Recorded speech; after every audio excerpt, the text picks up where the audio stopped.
stand coming with the spoon. And your boy riding the Southern band. Charges on the beat. On the spoon to get your information. On the spoon to be part of our discussion.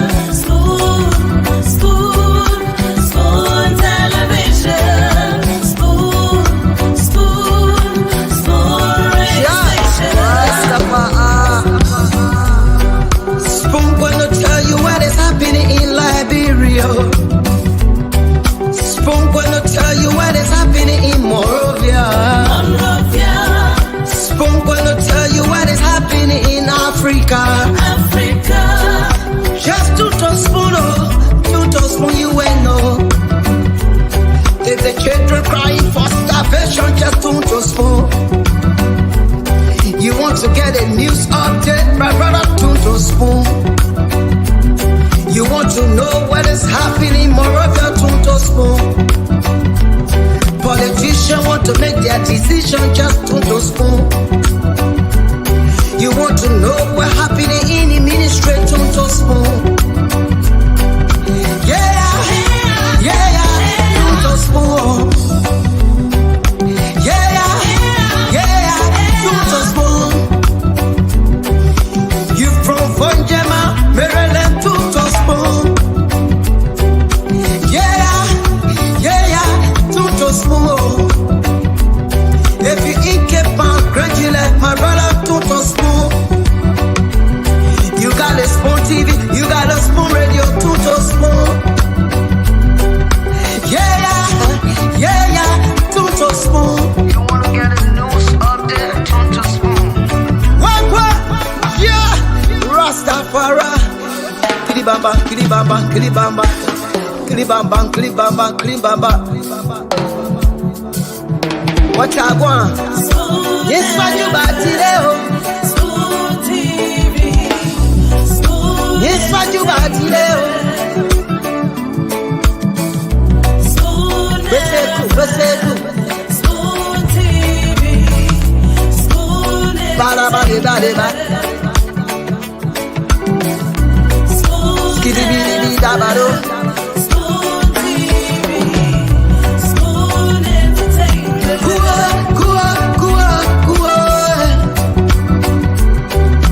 Bese kua, kujileo. Kujileo. On the spoon to get your information. On the spoon to be part of our discussion. Spoon television. Spoon. Yes, I, a special one from the CEO, stand coming with the spoon. And your boy riding the Southern band. Charges on the beat. On the spoon to get your information. On the spoon to be part of our discussion. Spoon, spoon, spoon television. Spoon, spoon, spoon radio station. Spoon gonna tell you what is happening in Liberia. Spoon gonna tell you what is happening in Morovia. Spoon gonna tell you what is happening in Africa. Just to spoon, you will know. If the children crying for starvation, just to spoon. You want to get a news update, my brother, to spoon. You want to know what is happening in Moravia, to spoon. Politicians want to make their decision, just to spoon. You want to know what happening in the ministry, to spoon. Yeah, to spoon. Yeah, to spoon. You from Fonjema, Maryland, to spoon. Yeah, to spoon. If you eat Cape gradually.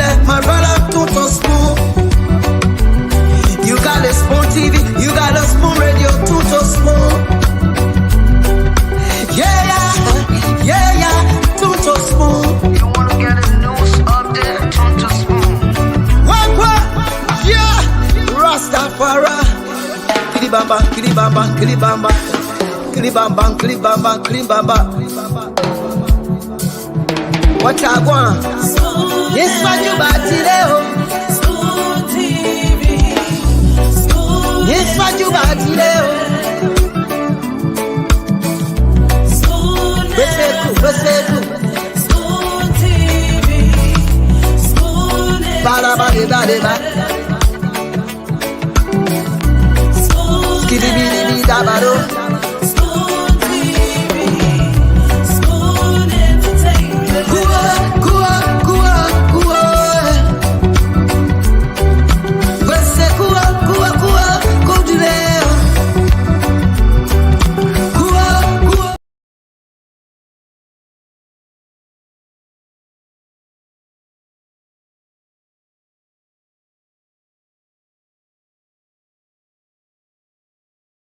Let me do this. Okay, so we'd like to say welcome to another great edition of the program Spoon Talk. We're here tonight on this first day of August. Of course, the 8th month of the year is already here. Today is August 1, and this is the second edition of Spoon Talk for this week. We want to say welcome to the platform where Liberians gather to get authentic information about Liberia, where you get to interface with the newsmakers, you get to hear from them, you get to engage them, ask them all of the tough questions yourselves. This is a platform that is created for all of you. I'd like to say welcome. My name is Nelson Colette, and let me bring now Dr. Richardson in. Dr. Richardson has joined us. Let me say good evening to you, Dr. Richardson. Nelson, hello, how you doing? Yeah, I'm doing well, and it's good to see you. You too. Yeah, we are again today, Yeah, Yeah. to talk about Yes. Liberia. And Yesterday we were talking about the last day of the month. Today is just the first day of August. I know the month went by, the year is going by so fast. Yeah. Pretty soon we'll be into Christmas, but thank God we're alive, right? Yeah, definitely. There's, there's some Definitely. people who started with us that are no longer here, so we are grateful. Yeah. Yeah, so Yeah. I want to just welcome all of our viewers to Spoon Talk. Over here, yeah, we tend to talk about Liberia. We love Liberia. We love Liberians. We love for our citizens to be informed.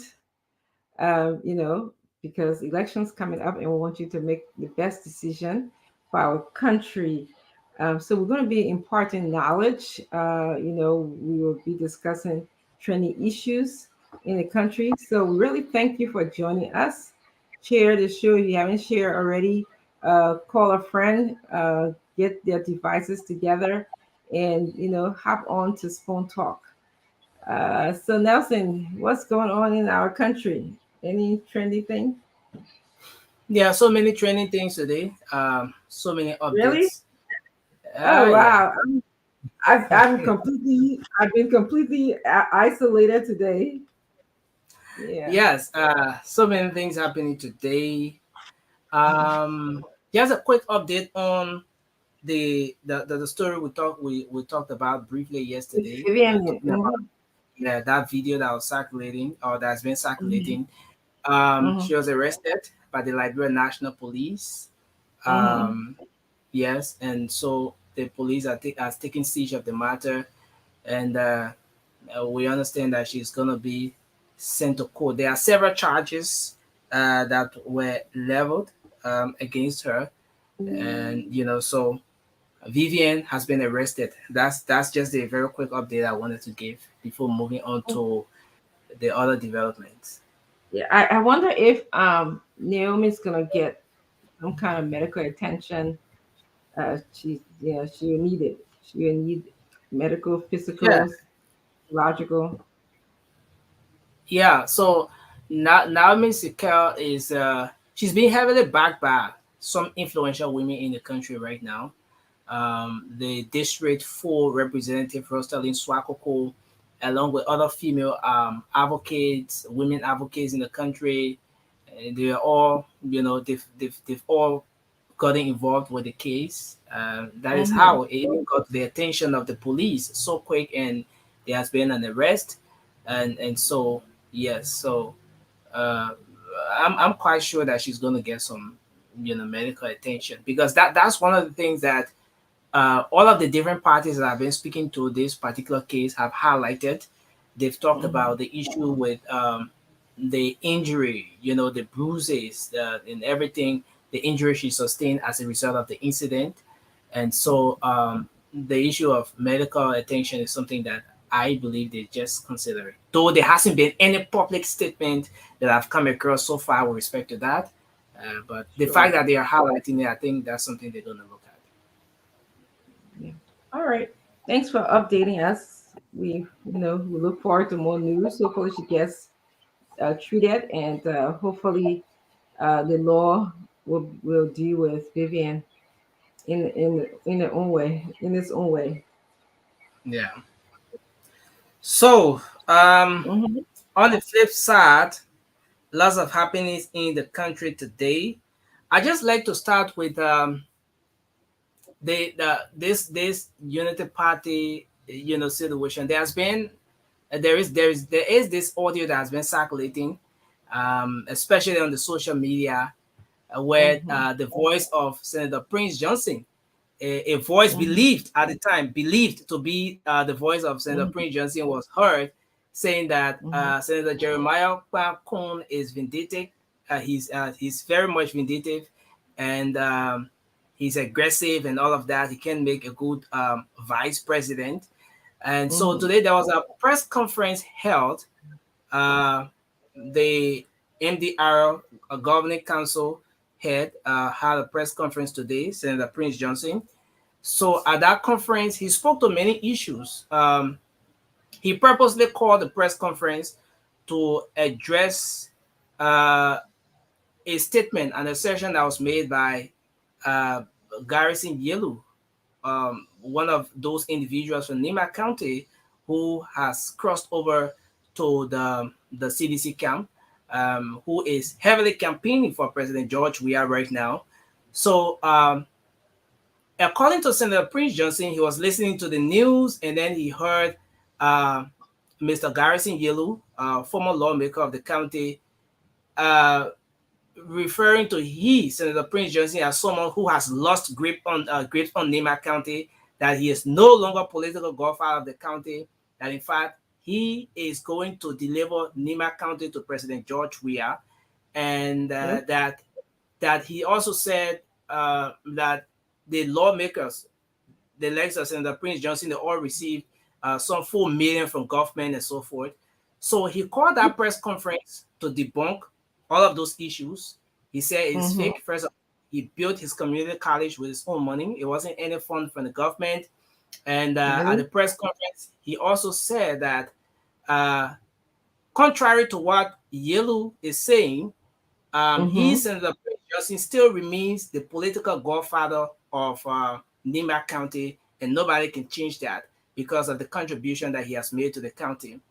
And then at the end of the press conference, he was asked regarding this audio situation, and Mm-hmm. the lawmaker said that he confirmed that the voice is his voice, but there was some manipulation or there was some editing done with that particular audio that is circulating on the social media. So, according to Mm-hmm. Senator Prince Johnson, he made that statement on the Spoon Talk, but the statement was made at the time when there was this debate about who is best suited to go as vice president to former vice president Joseph Boakai. And so Mm-hmm. there was this propaganda from the camp of Senator Yomdi Kanga Lawrence, or that particular group, that Senator Kun could not make a good vice president and so forth. There was some propaganda. So Senator Prince Johnson, on the Spoon Talk, was referring to Senator Yomdi Kanga Lawrence when he said she's aggressive, and in fact she couldn't make a good vice president. So he said that statement, the Yomdi Kanga Lawrence was extracted, and whoever did that audio replaced Yomdi Kanga Lawrence with Jeremiah Kum to make it appear as though he was referring to Jeremiah Kun, but he was actually referring to Senator Yomdi Kanga Lawrence. But he said they've settled that issue ever since. He and Senator Yomdi Kanga Lawrence, they're moving very well. And so whoever did that, it is his voice, but that statement was not referring to Senator Jeremiah Kun. So that was the clarity he made.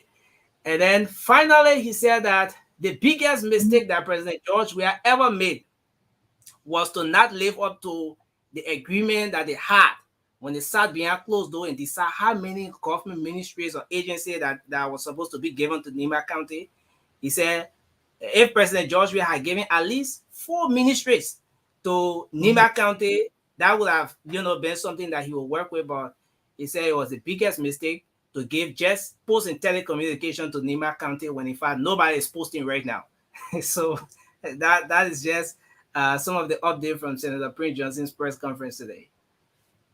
Yeah, I saw a little bit of it. So I'm happy that he and Senator Youngly are, have made up and they are working well together. I think the question remains: is he still the godfather of Nimba? I mean, yes, yeah. So I probably want to ask my panelists that question today, the panelists, and then also this thing about he was supposed to be assigned some ministries. Yeah, so at least 4. That's according to him. Yeah. So I guess that's how it is. When you join the political party, when you become a coalition, everybody gets a little bit of what they want. That's the negotiation. So, that's interesting. And that originally, at some point, a lot of people did not know about these negotiations that would usually occur behind the scenes. But from the way Senator Prince Johnson is letting everything out, is just opening the eyes of Liberians now to know that even before they can go and vote, when they hear about endorsement, pledge of support, and everything, these are negotiations that are held behind the scenes. And the people, before we can even vote, they decide how they will distribute our ministries and agencies. And so forth. Yeah, and you know what I'm concerned about is that a vetting process? Like, for example, like if I'm from MDR, do they just select me and say, okay, go to the Ministry of Commerce, or do they send me to, this it's an appointed position? So I guess they just send my name to the president and the president appoints me, right? There's no yeah, no vetting and from what we're getting from Senator Prince Johnson, it appears that that's how it is. That once the agreement is held behind the scene, everything is done, the deal is agreed upon. Once the government takes power, it is within the range of maybe the MDR or whichever political party that goes into the agreement. It is from within that cycle that they will maybe look for a competent person to serve in whichever capacity as per their agreement at those different ministries and agencies. That's how it appears. Well, it is my hope that they are looking for someone competent. Something that Mr. Molu said here yesterday that kept on playing my head last night was, he said most people are not in the job that they should be doing in Liberia. There's a misfit in terms of the person's qualification and the job that is expected for them to do. So, I wonder if that's a consequence of, this kind of selection. You got to get the job while you're in the coalition. Yeah. And then 2 other training issues I just want to flip over quickly. So today, Councillor Tiawon Gonglo paid some surprise visits at the headquarters of different political parties. He paid a surprise visit, and that's something that have not been seen in our country. I stand to be corrected, but I've not seen that where an opposition political leader will move to the headquarters of another opposition political party, especially in these kinds of political times, to have a conversation or whatever. But Councillor Tiawon Gonglo did just that today. So he started up at the headquarters of the CDC, the Coalition for Democratic Change. He moved in there today, and he, according to him, he wanted to meet Senate Chairman Molu and some other officials of the party. He said that his view about elections and politics is beyond just the fact that you belong to this other party or that other political party. The fact that we are all Liberians after the political season, we are going to remain. And based on the fact that they've also signed on to the Farmington River Declaration and other documents committing themselves to a violence-free election, it was on that background that he decided to visit those political parties today. So at the CDC headquarters, it was peaceful. They gave me a very warm welcome today. And I could hear him chanting, Muya, Muya, CDC, Muya. And everybody said, Muya. Oh, God, that's what I can imagine. Bring us flavor somewhere along the show. You're Yeah. under a So, sycamore tree? yeah, he was on the Sacramento today. Yeah. So he also did the same at the Unity Party headquarters. He met Warwick Bryant. Warwick Bryant was the one who received him.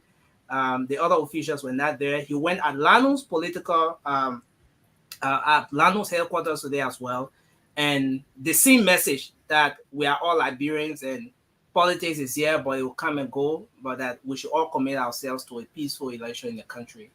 So that was something very amazing. And some said maybe he stole the show today because what he did is something that we're yet to see other political leaders do. Yes. And So when I heard that, I couldn't help but to think, is he assessing other parties to possibly just get a feel for them? Is there going to be some kind of relationship between, another party? So that's where my mind went. But, I'll let Jeru will come and explain that to us. But it could be that he just visiting party, which is a good experience. It's a good supported, well appreciated experience. yeah. And finally, there are so many issues, but I will stop on this one so that we can move on. So, Transparency International is this organization that is involved in the fight or highlighting corruption issues globally. They come up with this scorecard for countries around the world. They call it the Corruption Perception Index. It sort of highlight the level of efforts that those different countries are making with respect to the fight against corruption. And so there's a local chapter in Liberia called the CENTAR. That's the Center for Transparency and Accountability in Liberia, but it's called CENTAR for short. So CENTAR today had a press conference where they highlighted a gross disrespect to the code of conduct, according to them, is being perpetrated by the government or the president by having the head of the governance commission getting involved with campaign activities. So according to CENTAR, it is not just a breach of the code of conduct, which prohibits sitting officials of government from canvassing for political parties, using government resources and getting involved with these different campaign activities, but also a violation of the very act, the act of 2007 establishing the Governance Commission that calls for that commission to be very independent, to draft policies, that will be able to direct how the government goes on with, So they said it is a breach of the very act establishing that institution, and to see someone like the head of the institution getting involved with canvassing, breaching the very law establishing that institution. CENTAR today said that it is something that is very alarming, and they called on the president to do the needful, either to remove him, Garrison Yelu, from the Governance Commission and replace him with someone else who will exercise some level of neutrality and be able to hold up the image of that institution. But as for now, they said the image is being dragged in the mud because of what the current head of the Governance Commission is involved with. So those are just a few. But as I told you, plenty of things happening in the country today. Didn't Koji have a rebuttal to to having to Garrison Yellow's issue. I heard that Koji was saying that Yeah, when Eugene Namwe was part of the Unity Party, he was also violating the code of conduct, and nobody said anything about definitely. it. Definitely, you're right, Dr. Richardson. There was a rebuttal to that as well. So the question that some critical-minded individuals, some critical Liberians are asking is um, that it was wrong yesterday. Does it make it right if you did it today? Does maybe two wrongs make it right? That's a question a lot of people are asking. But yes, there was a rebuttal to that as well. And Yeah, yeah, that was more like a justification for having someone breaching um, the law establishing the governance commission from yeah. the city mayor. To me, I don't even know why they have code of conduct because every year we have the same conversation. People are, breaking the code of conduct, violating the code of conduct, but we're still talking. So, all right, Nelson, thank you so much. I guess when it's time for us to use the phone, you'll come up again, or if you need me, or if I need you for anything, I'll definitely alert you. But thank you. So I have Mr. Sano and Mr. Maxwell here. I want to just tell you guys thank you again for joining us. I see, your presence here is a sign of commitment to the Liberian people, that you're here to make them more informed about some of the issues in our country. So thank you guys for joining us. So I want to just briefly welcome some of our viewers. I will actually let Daniel start, and you can do five, and then uh, Mr. Maxwell do five, and then I'll probably do five. But our viewers are very important to the show. Daniel, I can't hear you. You muted. Unmute yourself. Oh, good. I should go ahead. Yeah, yes, we can hear you now. All right. Let me start by welcoming Augustus King. The whole government are violators, he says. Emmanuel Charles Dudu, Justin Dennis, JMB and JKK is a way forward. Samuka F. Barcelona Ability, good evening, Spoon family, watching from Clay Ashland, District 17. Okay, Amadou Fonim Ba, Patricius Godfavor Lucky Jandua, F. Joseph Tumbe, Elizabeth Katamba, Mariama Kurma, Rudolph Palmer, Peterson Yante, okay, Layi Kurma, Maurice Moses Mogai, the entire CDC has been violated. The entire code of conduct, sorry, has been violated by this government. Orita Roches, Jerry Kamara, Alvin Perry, Roland Dex, Yaya Kamara, Alexander Kabie, Heron Supu Waruba, Sharon Mahamdi, Charles Benson, Tanu Jala, Manjane Son, okay, Cole Gloria Vocab Moba, Wilbert Dugbe, Taco Queen, good evening to all. Mhm. Beatrice Tapla Pupu, Baron Taylor, Waka P. Masakwe, Clarence Benson, Malcolm Va, Ase Hill, and many others. Let me stop there just to welcome a Thank few. you. Thank you. Prince, I'm going to ask you to please welcome. I don't know if you can see them, some of our viewers. You can start from wherever it's not in any particular order. Okay.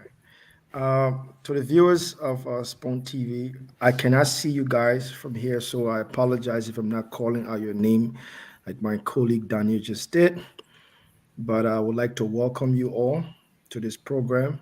Uh, I am fully aware of your interest in this wonderful discussion that we're about to have. I know the reason why you guys have taken up your precious time and have allowed yourself to spend the money to put scratch card on the phone, to sit down by the computer and to listen to the programs because you care about Liberia just as we do. and that you are looking forward to a fruitful and substantive discussion from us. We don't know everything here, but we will definitely do our best to give you all our honest and candid opinion about issues that are affecting you in Liberia, your family, your friends, your loved ones, your grandmother, your grandfather, nieces, nephews, and uncles. We will definitely do that. So thank you all for coming on this show today. We ask God to continue to give you all the wisdom to give us the feedback that we need to continue to give you more, to you all more and more understanding as we go forward. Thank you all. Thank you, Prince. That was really nice of you. Uh, I'm going to just name a few and then we're going to go into our discussions for the day. Miera Dix, I want to tell you thank you for following us. Anthony Jala, thank you. He says he's from Cardwell. Dennis Quissy Hoff, good evening as well. Alice Dorn, she's from New Jersey. Momolu Mali is here with us. Terry Longon, I think Logon is from Ganta. God is with Joyce is watching. Tita Jackson is also watching. Edward T. Mayu, many, I believe how you pronounce that. Watching from, excuse me, Edward, I didn't mean to pronounce the name wrongly, but watching from Comfort Zone in Duazon, Margibi, thank you. Augusta King is watching. And Amadou from Ba is in Conakry. Wow, watching us. Elizabeth Katamba is also watching us. Rudolph Palmer is from Cox City. I believe that's Kakata. Uh, Let me just see who else is here, and then we'll just go in straight into our conversation. Tiger Queen is also here. Charlene LIB. Mana is here. Charlene is always here. Thank you, Charlene, for being such a committed viewer. Baron Taylor is here from Rhode Island. Buckeye Massacre is also here. Clarence Benson, he's another one. Clarence, thank you for following us from Ontario, Canada. Yaya Kamara, Malcolm Va, Isaac Hill, Mamadi Salif, D. Maxwell Harmon is here from St. Paul Airport. Woman Dokolie, I believe, is watching from Minnesota. So I just, again, we want to welcome all of you. Thank you for joining us. We're going to roll into our discussions. Some of our other panelists will be joining us shortly. So guys, Daniel and Prince, it's good to see you guys. You want to tell us what's on your mind? We'll start. Daniel was here first. We'll start with you, and then we'll go to Prince, and then I will tell you guys what's on my mind as others roll in.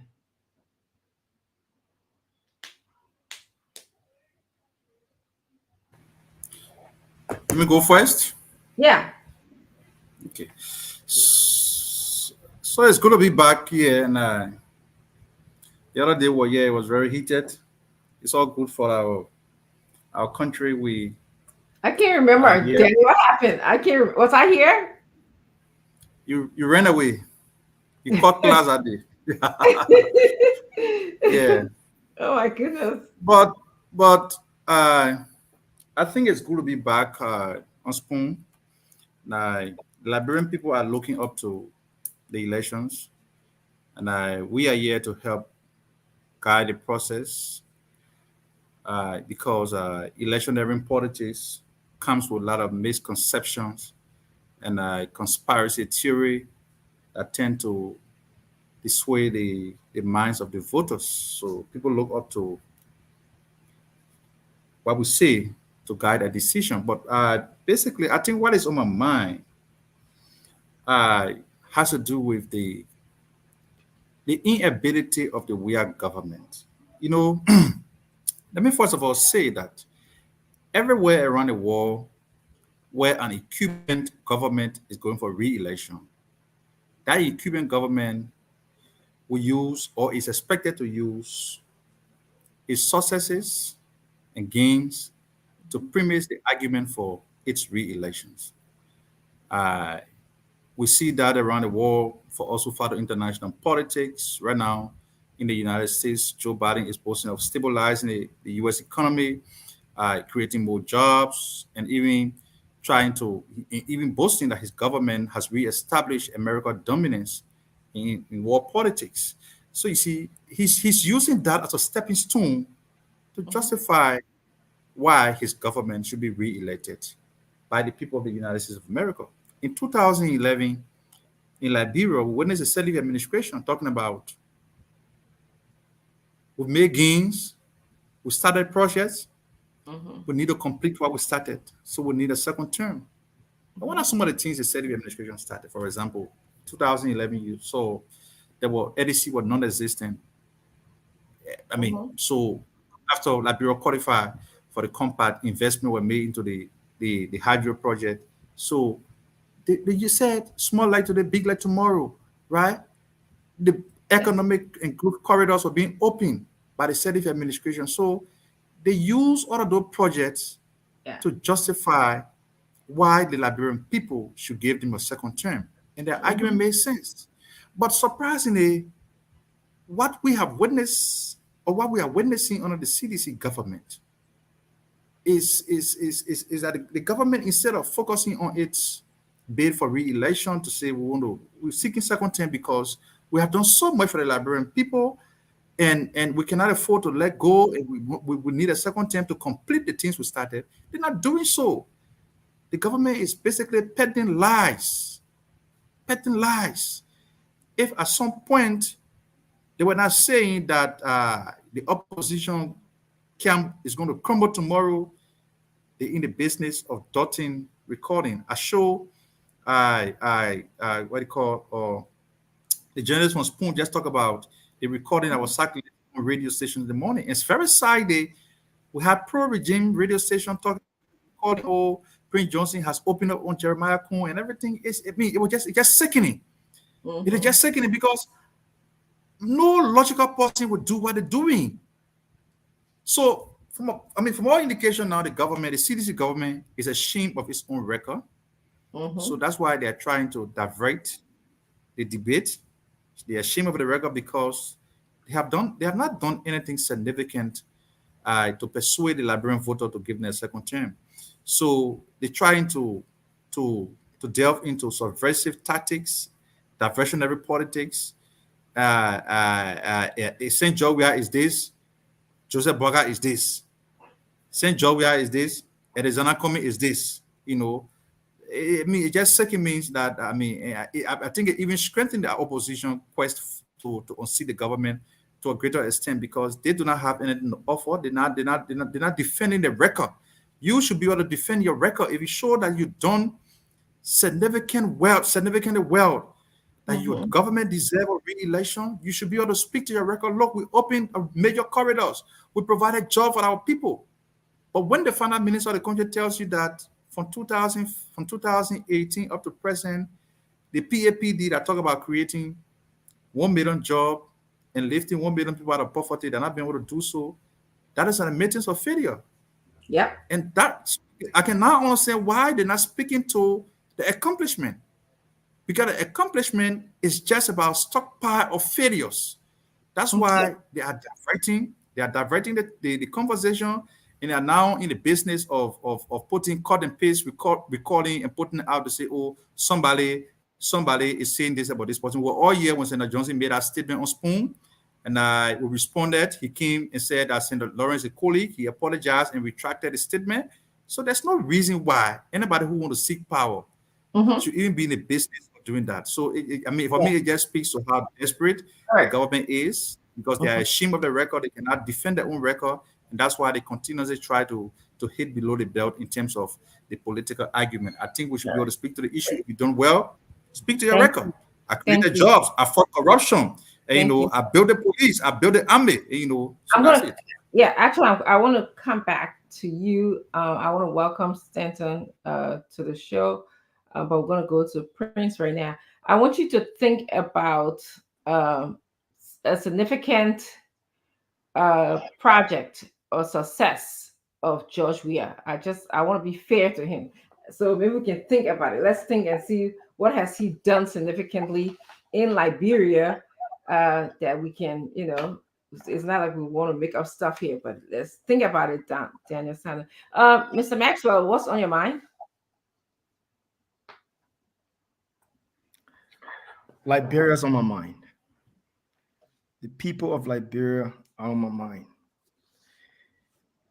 Before I jump into what I need to say, it's the fact that maybe a lot of people don't understand where we come from. A few years ago, so many Liberians, including myself, were in the midst of a civil war. The one thing, including those that were forced out of Liberia to live in a diaspora because their home country was unsafe, was not peaceful. Mhm. The thousands and thousands of Liberians that lived in displaced camp Mhm. and the thousands and millions of Liberians that live in Liberia have one objective and one hope is to have a peaceful, democratic, stable, resourceful nation. Over the years, we've all worked our way to reach to this point. But we've seen along the way there have been many, many, many instances where we're falling along the wayside. Whether we are falling along the wayside as it pertains to our duty and responsibility to country, or we are falling on the wayside based on how we implement those duties and responsibility for country. We have seen people rise and fall in between there. But I would like to take apart few things. Yesterday, I asked the Honorable Malu two important questions, where I asked him, has the current government done anything within their own power necessary to eradicate corruption from the country? And also, I asked him that whether he thinks that the current civil servant is equipped enough to help with nation building. These are fundamental to Dr. Clarence Moniba's vision for Liberia because they are interchangeable, they are intertwined, and they work together if they are operable to Liberia's success. I would say for a fact that we see over and over the disregard for standing orders in the country, our laws, our rules, and our regulation. We're seeing over and over that people just blatantly do things and get away with it. Hence the idea of corruption in Liberia. Let me just state out to you. In 2020, Transparency International Mhm. stated that Liberia's score was just 26 out of 0. Liberia ranked 142 out of 180 countries in the world when it comes to corruption. 47% of people in Liberia believe that corruption it has increased in the past 12 months rapidly. Wow. 53% of people that have worked, that have gotten close to public service, have to pay bribe. These are things that Dr. Clarence Moniba is very, very concerned about. These are things that hamper the opportunities for the youth of Liberia.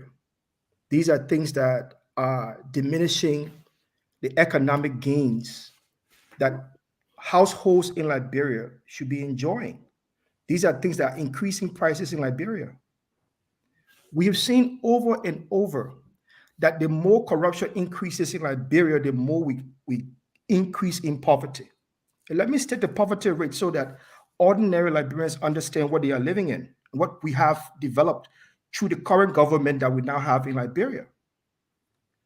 In poverty, 52.3% of Liberians are going through multi-dimensional poverty. Well, sorry, Prince, to interrupt you. I thought we were just saying what's on our mind, and we can I'm come into the stating nitty. what's on my mind. This is what on Yeah, my mind, but Stanton. it's briefly for 2 minutes, though.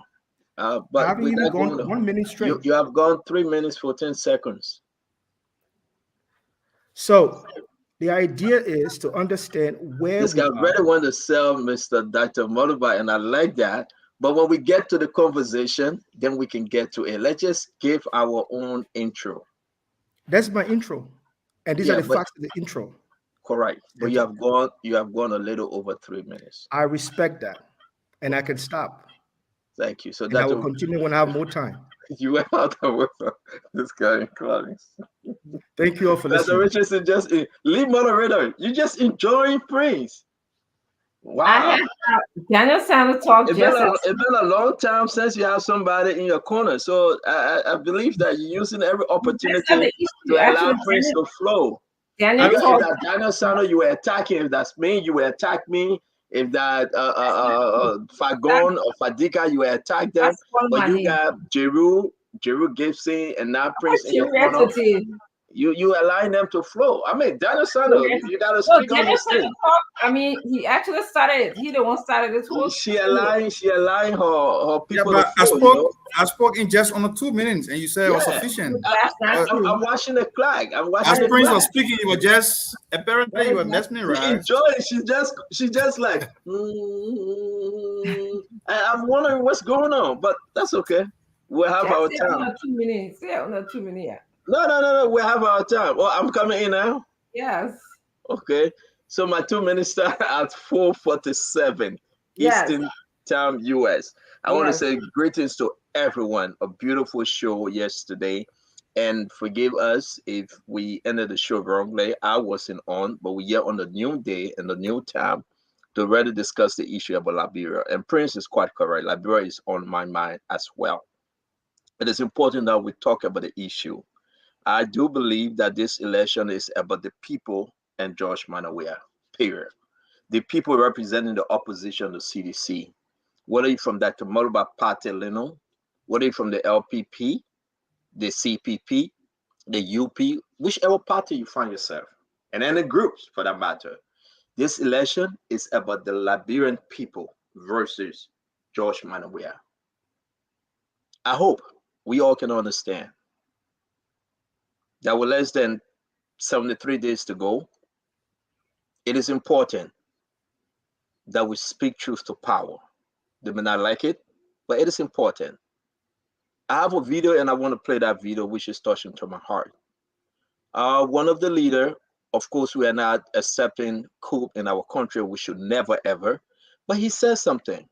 If a government bankrupt her people, if a government stole from the people coffer, if a government lied to the people that would develop the roads, the infrastructure, bring in new and up-to-date medical equipment, build our healthcare system, build our education system. If a government make all of the 99.9 promises to her people and the government fail, will you not consider that to be coup on the people? You can turn it any which way. But Liberia is to a place right now that this government have failed her people. Liberia is to a place that this government, the George Manawia government, have gone contrary to their promises. I hope we all can understand that opposition unity is important. I hope we all can understand, whether in the first round or second round, that we come to that one understanding that the people, the Liberian people, from all walks of life, need to enjoy from the country. I am too 4:49. I'm going to pause. I'm going to respect your time because I see Prince is looking at me. I want to go further, but I should set a good example for those that will come after us. So I will pause on this one that to Rich is in. Thank you. It is my turn. I just want to read a portion of the speech from Mr. Alexander Cummings relating to George Weah's government. So I believe this part of the speech, he said the government, which is George Weah's government, is corrupt, it is wasteful, it is divisive, it is irresponsible, and cannot be trusted to obey its own law. Even worse, the WEAS administration does not know what it is doing and cannot inspire a reset of the nation's compass so we can find our way to a bright and united future. Under President Weah, our country is adrift. We have lost our way.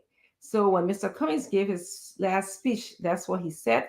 And I totally believe that we have lost our way. I think it's consistent with what Prince said, that Sintella just said that corruption is rampant now than ever in the past couple of months. We know the wasteful spending. If you're in the government, you get money somehow, and you are using the government's money to build apartments, buy more cars, whatever they want to do. And there's an underlying sense of divisiveness, as I saw um, on the July 26th program. There's some tone of divisiveness was going on. When somebody referred to another person as a minority elite, it's a code word for me. Uh, to mean something else. Irresponsible and cannot be trusted with his own laws. I mean, we're seeing the drug case that they lost, and we've seen other laws. So I see Mr. Stanton is here watching his clock for me. So I'm done. Okay, I'll be fair. So I'm No, I done. mean we shouldn't go to that 2 minute thing, but we should just keep an eye on Prince because Prince talked more than 5 minutes. So maybe he'll be the only lawbreaker here.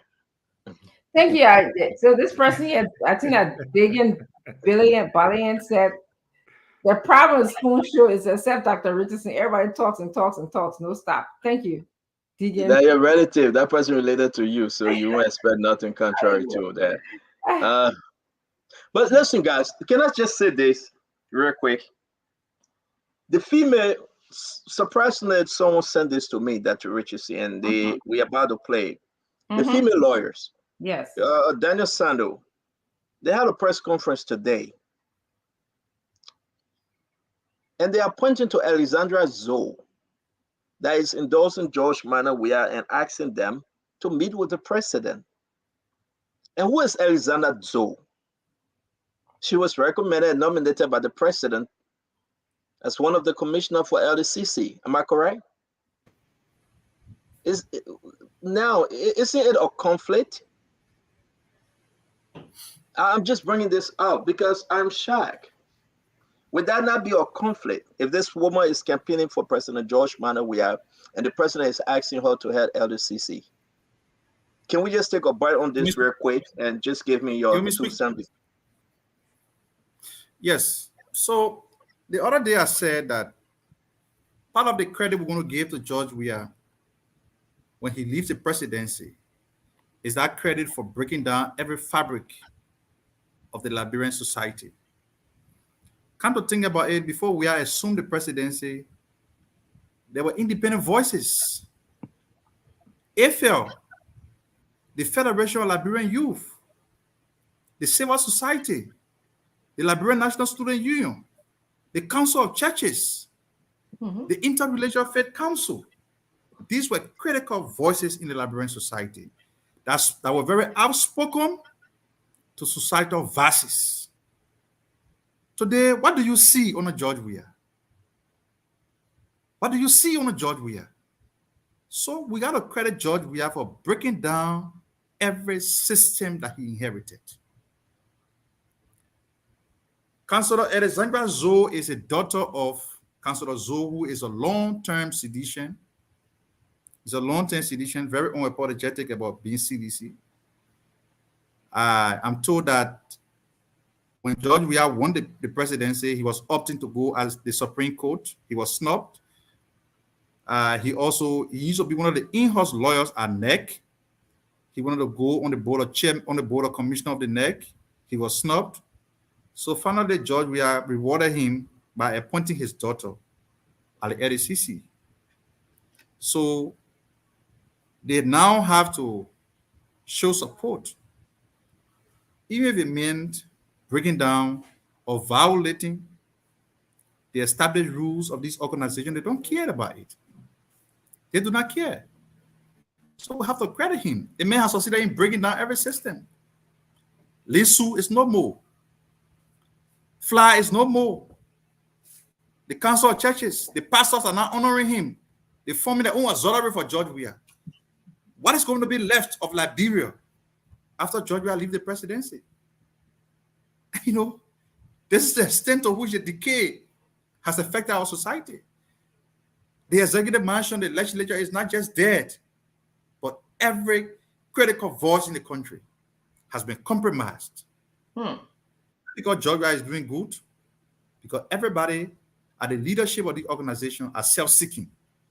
They are self-seeking, and George Weah and his people are willing to give out the money to buy people over.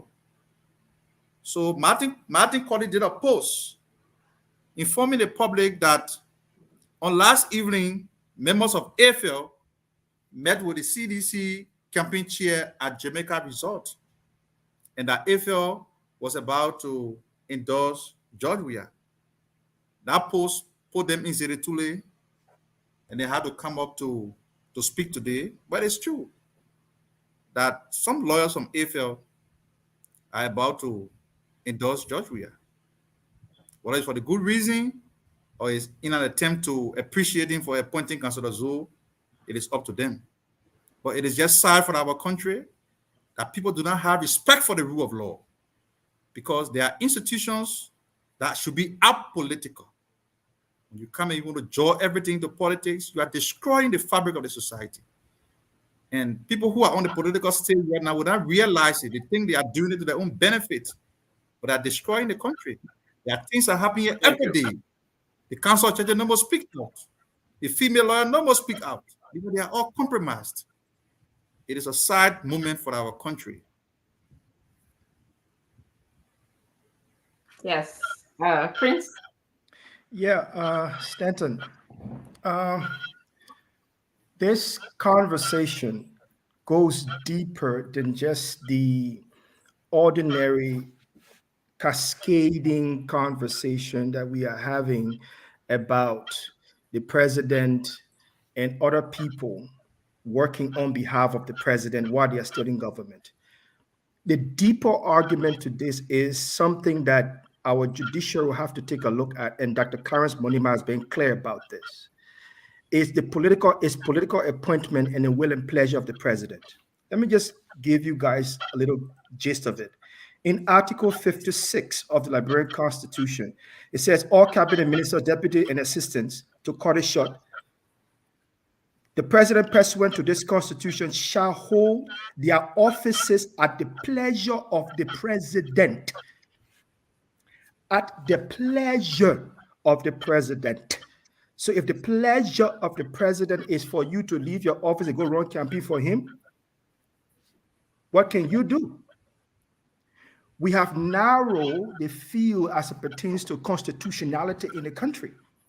So when President Weah and other people are breaking the standing order of civil servant, the Constitution comes into play. It brings about the confusion thereof. It is very, very important that we realize that, despite the fact that we have on our books that these crisscrossing and people leaving their office that should be protecting the public interest, serving the president's interest in issues of campaigning and election, we tend to have no remedy because we see fully well that the violation continues over and over, and somehow, in a technical way, the Constitution seems to insinuate that the president is doing something that we cannot understand, but yet somehow we need to figure out, is it right or wrong? Because when you say pleasure, it's undefined. So we need to go back to that and make that happen. And Dr. Moniba has been clear about his position on this. When people are appointed, they feel they are working directly at the will and pleasure of the president instead of the will and pleasure of the state. So what she is doing is absolutely wrong. And we would never endorse that. Dr. Moniba will never endorse that. Lina will never endorse that. And that has to end immediately. And anybody involved in such behavior needs to cease and desist, because it violates all other rules and regulations in Liberia that we are holding within our democratic practices. Thank you. Thank you very much. I beg you, Dr. Richardson. It's important. We are coming up with that video clip. We are also coming up with picture. Let's welcome Gibson Jerry. Let's welcome Minister Samuel Woolsey, who for the long time he has not appeared because Samuel Twe still holding on to his money. But it is important for us to say this. You are quite correct, Prince.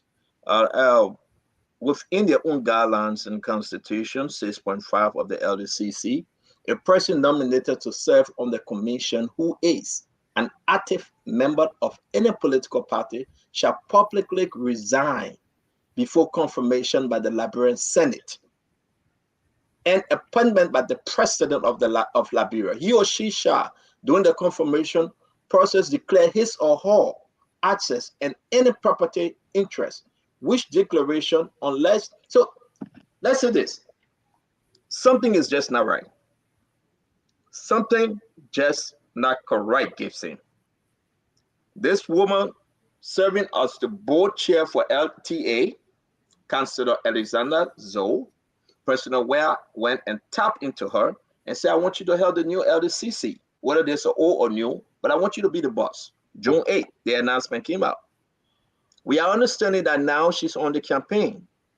She's fighting the good fight. She's making the case for President George Mane Weah. Let's stick on this story for another 30 minutes or so. The Liberian people need to understand its violation according to the Constitution. It is wrong. It is absolutely wrong for her to ask her colleagues and say, let's go meet the president. Let's graze that occasion and seek their support. I know I'm not taking the show away from Dr. Richie saying, but this is close to home. This is very, very important that we need to discuss. We have the video and we'll get the action and reaction from the senator. I saw DeLon, Ball Charge, and all of them, Prince Moe, Steve Zacko, Prince Johnson, all of them. We're going to play their statement as well. But let's talk to us real quick before we go to Dr. Richardson, Gibson Jeru.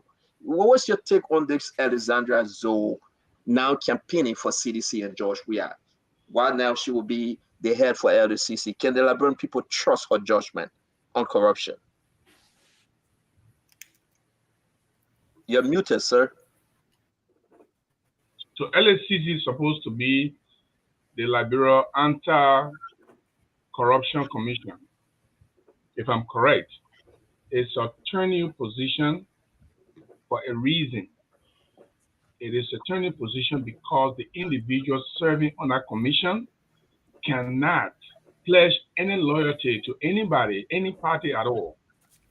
Any attempt by individuals serving in the capacity as a commissioner to pledge loyalty to a party, you already gave up your position. You gave up your position. It means I don't want to work here anymore. I'm not qualified to work here because I cannot be supporting the CDC. I cannot be running campaign for the CDC, and I have CDC officials and I can prosecute them for corruption.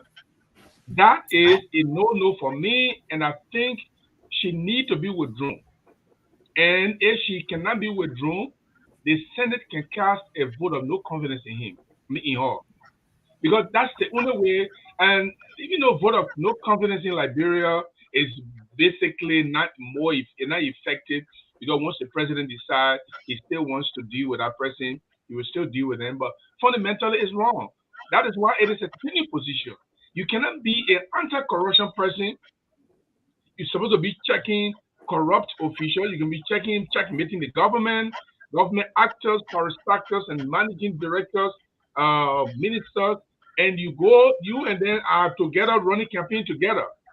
How is it possible that your neutrality is going to suffice? No, it is not going to be. You're not going to be neutral. In this case, for me, I believe that she should be withdrawn. She cannot continue to be. If Joshua wants her to be a campaign manager, let him appoint her as campaign manager. But she cannot serve in a neutral position, at least legally, statutorily, a neutral position. The statute made that position to be a neutral person because you have to be checking everyone who are probably in corruption or maybe attempting to corrupt or trying to misuse government property, government. So let's assume, is he even going to investigate whether the CDC is using money from the coffers to buy 72 trucks, pickup trucks, and 200 motorbikes? Is he in the capacity to be able to investigate the office of the president, the finance minister? Where are they getting the money from? She's not going to be able to do that because she's already in bed with them. So she needs to be withdrawn. And I think the senator should insist that she be withdrawn or hold her accountable and do not deal with her, which make it very difficult for her to do her job. That's the way I think about it. Doctor? I think everyone said everything that I wanted to say in the context of conflict of interest. I see it as a conflict of interest case. First of all, like Gibson said, how is she going to persecute the government if she found them involved in corruption? You already supporting them, you already campaigning with them. So how are you going to, call them out when they, are misbehaving in terms of corruption? Another thing, that came to my mind is the idea of her just being self-serving. She only seems to, when people who have conflict of interest issues, they're very self-serving. They don't care about how their behavior might erode the public trust. So it's like, oh, I just want a job, or I just want to be into this government, as opposed to thinking about, is my behavior going to affect, how the public going to trust the corruption czar, the corruption agency. So I just think that that's not good at all. I mean, you go in the car again. You can do the show from the car. And I'm told that she's the daughter of you can do the show. You can do the show from the car. We respect the safety rules and regulations. Yeah. No, I'm not driving. You can see a negative people in the car. It doesn't matter. You'll be a distraction to the driver. Oh, okay. So let me adjust and call you right back. Yes, sir. We apologize. Safety reason. Thank you, sir. Thank you. You know, the guy, Sam was a former assistant minister, taking this behavior from Liberia and bringing it in the people's country. Yeah, what are we finding? What's going on? The man take the behavior from Liberia and driving and want to be on the show. That's the 10-lane driver. You know, they say Liberia got 10 and 4th lane. That's the 10 and 4th lane driver. Somebody blocked me the other day from the 10 lane. I was so mad, but I make their own rules and regulations. Police can do anything. Are you saying that we don't respect? Are you saying we don't respect safety measures in Liberia? A lot of you guys not under this government. Maybe under this government, your will. So I'm told that this Alexandra is the daughter of Alexander Zoe. And Alexander Zoe, I know him very, very much, being a magistrate judge, magistrate. From the magistrate, he served as criminal code A judge. From the criminal code A, he served as legal counsel for the Liberia Banks and Development Investment before coming to the United States, and now he's back in Liberia serving as legal counsel to the CDC. That's an interesting individual. That person, I very respect him. He's been a very good person who is very good with legal things. But I don't know how he can sit there and advise or even ignore his daughter serving that position and allowing her to be in that position and at the same time run campaign for CDC or even make campaign statement or even make political statement on behalf of the CDC. He was running an NGO, a non-profit or civil society pressure group in America. He was a director of a pressure group in America. The man whole love story. Let's talk about the man daughter. That the man daughter. I'm trying to link it. If you are an advocate, for the rule of law in Liberia, and you know your daughter is serving in the position that she should be neutral, you should be the first person to tell her, no, man, you can't do that. You can't do that. So this is when she got appointed. Alexandra K. Zoe was appointed to the board of directors of the Liberia Telecommunication Corporation. We saw this. It happened. She's serving, and now President Weah said, you know what? I want you here. You know, it's important to have you. You know, at LACC. So the Liberians begin to ask themselves, though, why, Mr. President? The answer is simple. Go ahead, talk to me, please. There are two things involved here. Stanton. One, it's a derogation of duty on the president's part as it pertains to the standing order and his responsibility to the Constitution of Liberia. He knows fully well that inviting an appointed political appointee that is going through confirmation or has there been confirmed is a violation of the law to work for a political party or to espouse political opinions in public. He understands that there are so many people around the president, including the president legal counsel, that should be advising the president on these issues. The second part of this is the conflict of interest. Unfortunately, what do we see? We see a legal, I will put this word clearly, a legal practitioner who should understand the law, because her responsibility doesn't only understand the law, is to be able to interpret the law for the ordinary people who do not understand it, is seconding herself to breaking the law. So these are the major issues that we are faced with in the country. If this was someone who hasn't had the opportunity to understand the law from a scholarly perspective, then we can say, okay, maybe it's a mistake. But this is not a mistake. This is a clear violation knowingly of this individual. Richardson, let's dig into this. It's very important. They don't ask them, I'm waiting for the clip. The first people that went in for confirmation, have you declared your asset? No. Someone else said we did. Someone else said it's on the way. Someone else said waiting for Christmas Day. But at the end of the day, they did it. Right? So Borchak got mad. Borchak said, why are you wasting our time? We got to go. All the other senators. And some of them came back again. They're trying to squeeze them in. And we understand, according to the Constitution, you cannot have two commissioners from the same county. Guess what happened? You got 2 from Riverside and 3 from Moserado or 2 from Moserado. That was another issue again. So let's listen to Delon. You know what? It's so bad and wicked when we think that all Liberians are stupid. When we think that all Liberians are momo, they will just agree to anything. So let's listen to this clip, you know. Let's play this. So they don't welcome. Thank you. We noticed the protest have now an hour break of the Senate after the commence session. You care to tell us why? Thank you. Today we're supposed to adjourn the 54th legislature of the. That means after today, when we return here, will be after the election, October. Today is the final session. We have issue with the LACC confirmation. We have issue with the LACC confirmation, and we think the law we pass as an institution, we should respect it. Yeah. Simple as that.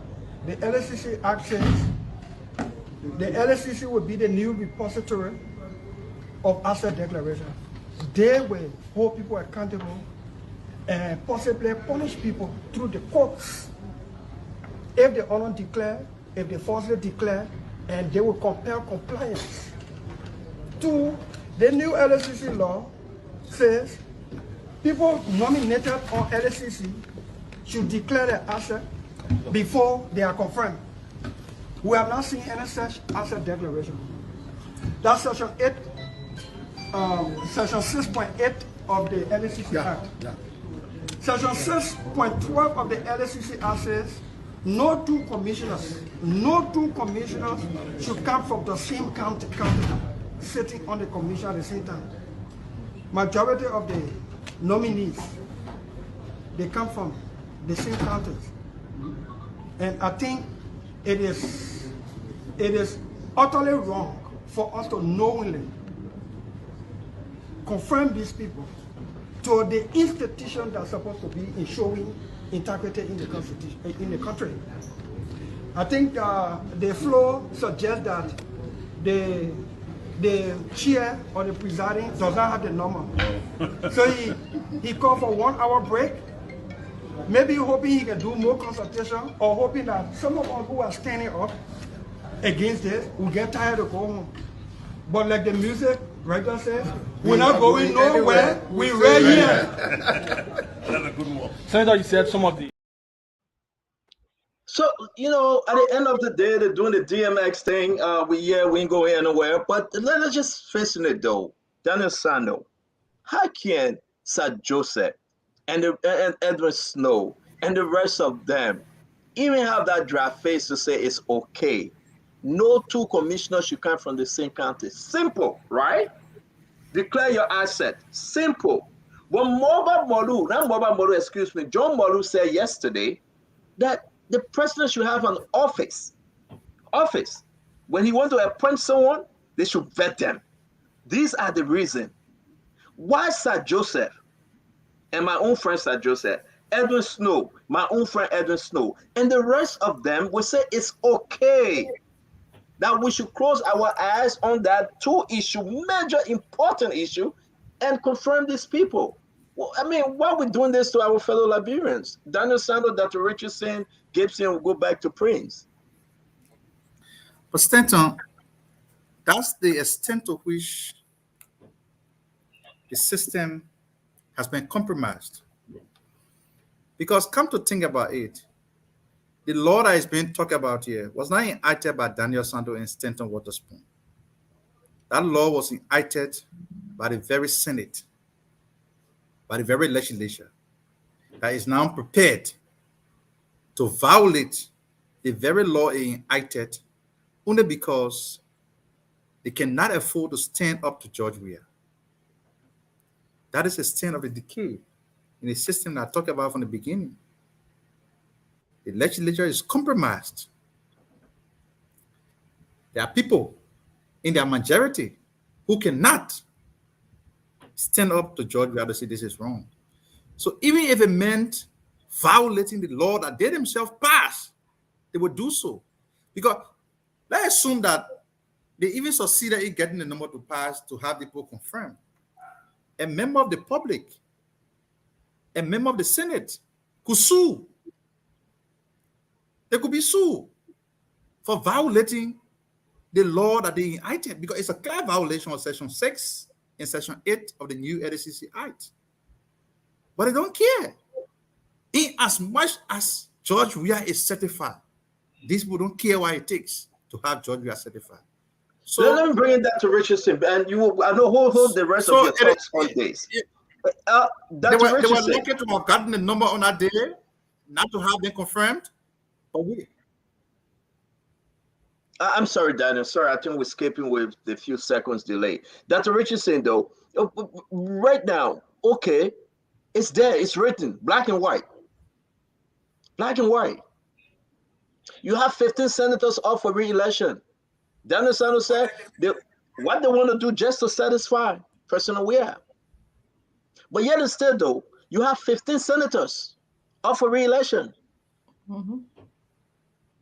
Can we ask Sir Joseph, who is running in Moserado County, is it okay to bypass the law? Can we ask Jonathan Capet? Of course, Jonathan Capet will not agree on this one.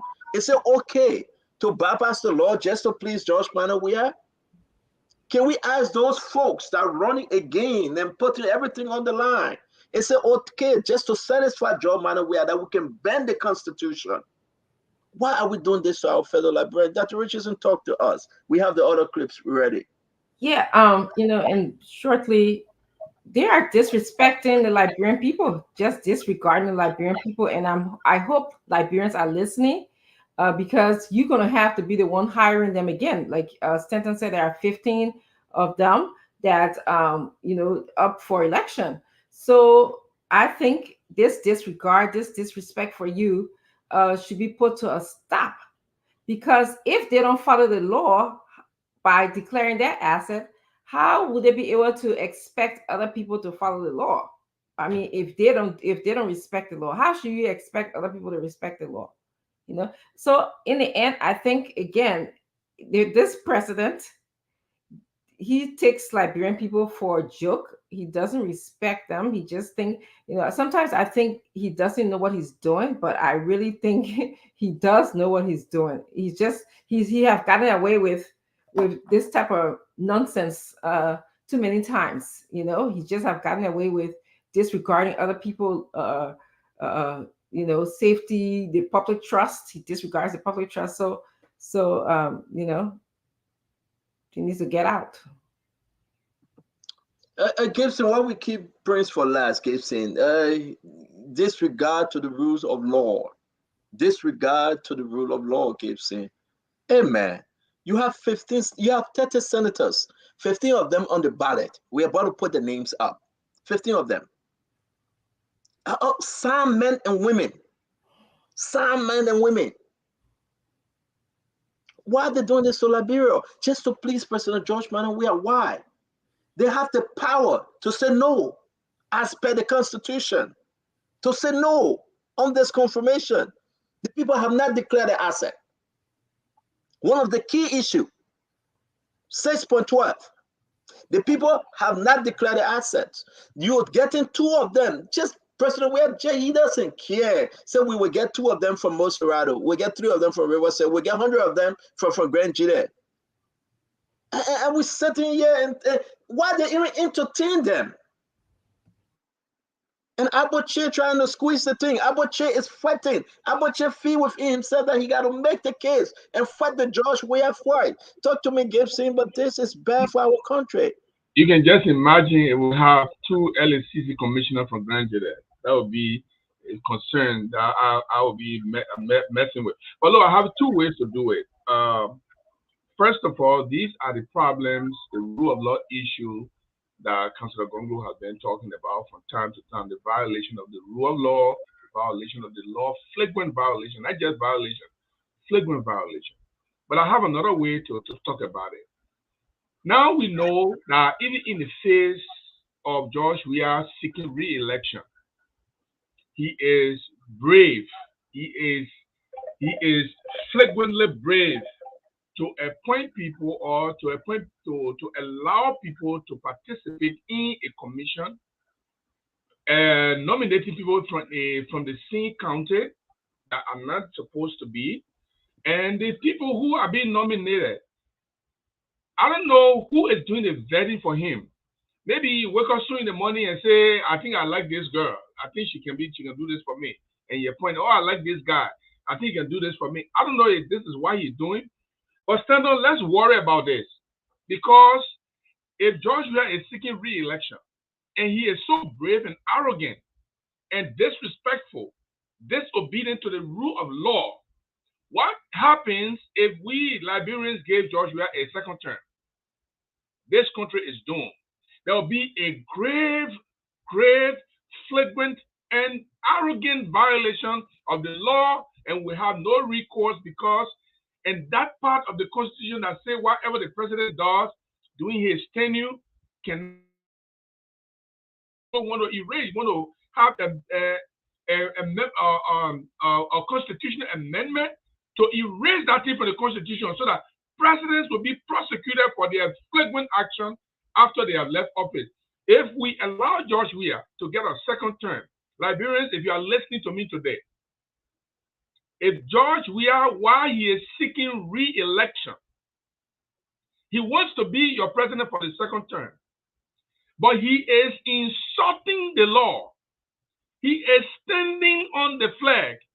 He is pacing on the law and ripping the law apart while he is asking you to give him a second term to be your president. If you give him this second term, if you take your dear, valuable vote and cast it for him, what will happen to your laws? What will happen to yourself? Because if the president who is sworn into office to protect, defend the laws and the Constitution of Liberia is deliberately violating the law, while he is asking you, oh, my time finished, you give me second time, and you allow yourself to vote for him, you will be held responsible if the man tear the Constitution apart and begin to violate the law to his interest so that whatever he wants can be done. You will be held responsible. Do not vote for George Weah because you will tear the Constitution apart. That's the way I see it. Let's bring in Prince. Prince. Yeah, Stanton. Uh, this is the reason why vast majority of the young people of Liberia are turning to Dr. Moniba. And this is part of some of the many reasons why Dr. Moniba has decided to run for the the presidency of Liberia and win it, because he understands fully well the suffering and the embarrassment young people are going through watching public office holder compromising the values and mandate of Liberian democracy. They understand that, and they believe in these things that these people need to uphold the principle and rule of law. But if they are not upholding the principle and the rule of law, this is the reason why they are now found an alternative in Dr. Clarence Moniba. It's as simple as it is.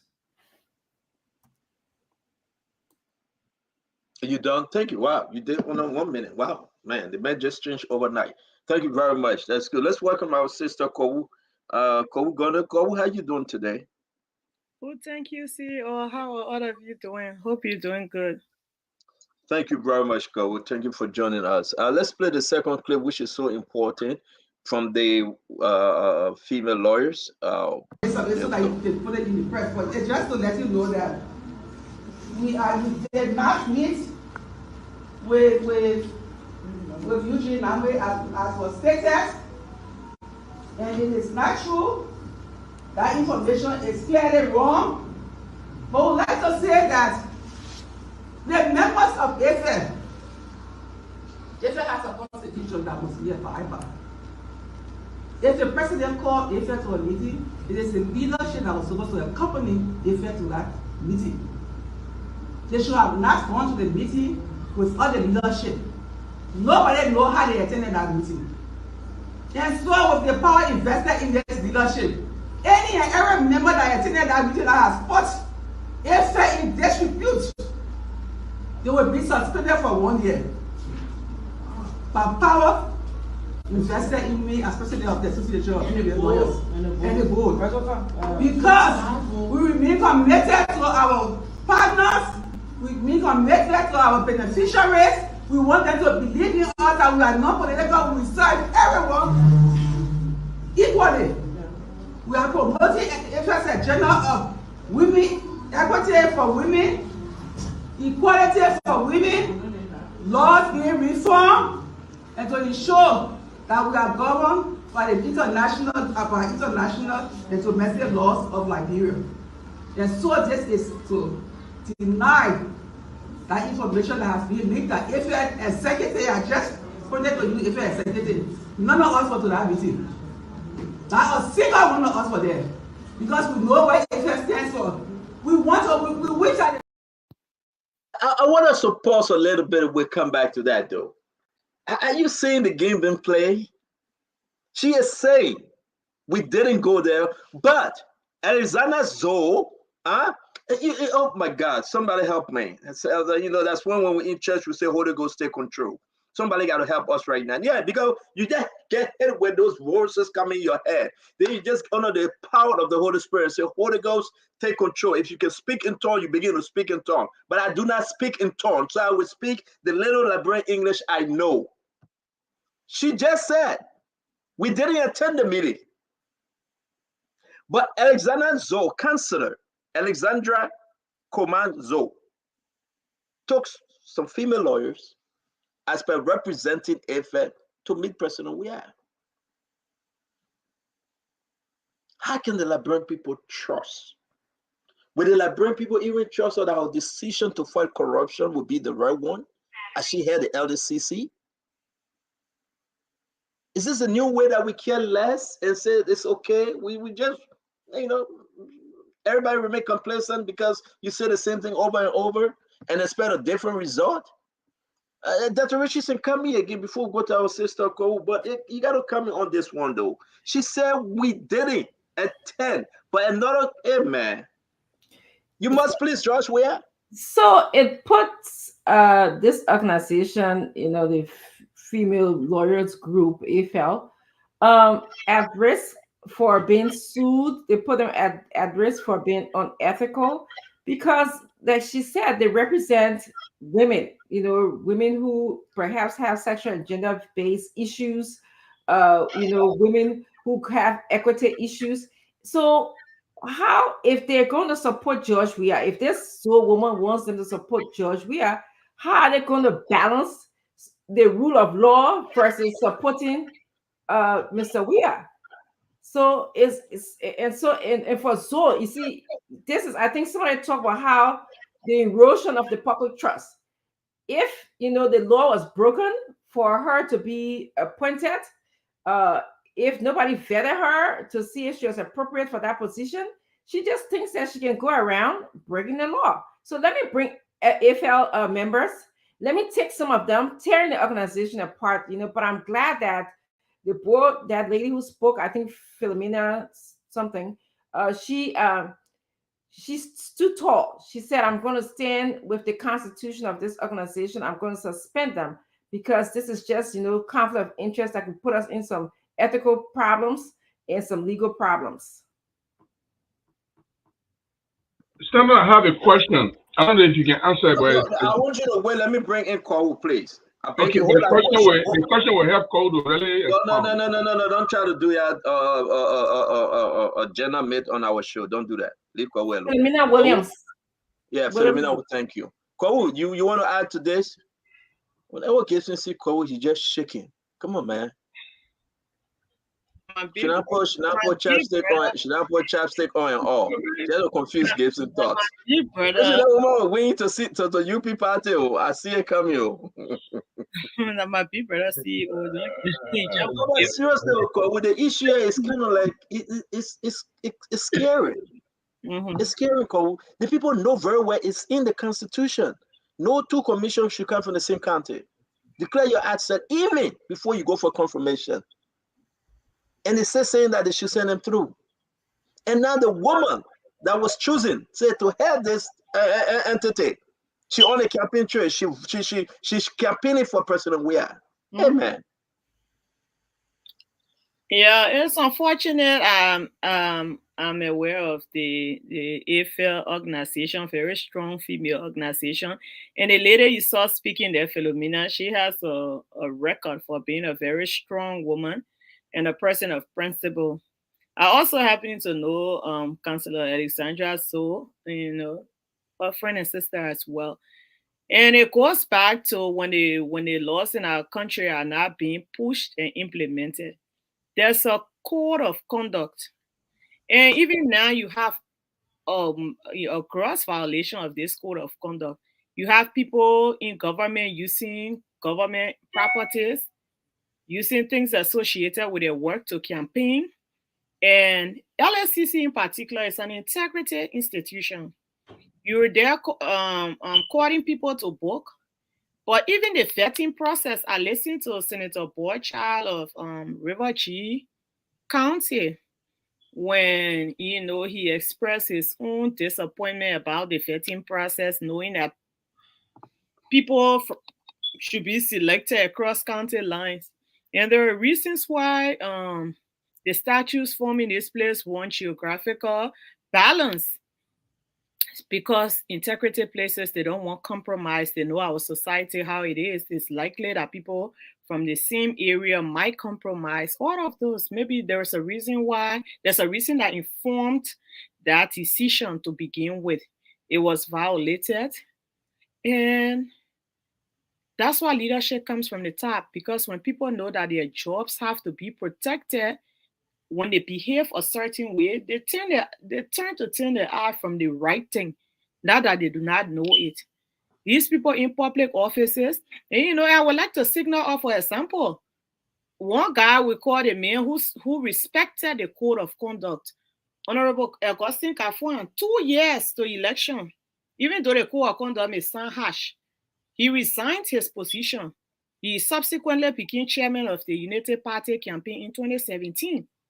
When you are going to be doing campaign activities, not only that you do not use the government properties, but that you resign your post so that it enables you to be the politician that you want to be. Sadly, we do not see this. This is a violation, and we expect people in leadership, especially in the party leadership, that party, in the national leadership, the president has to correct this.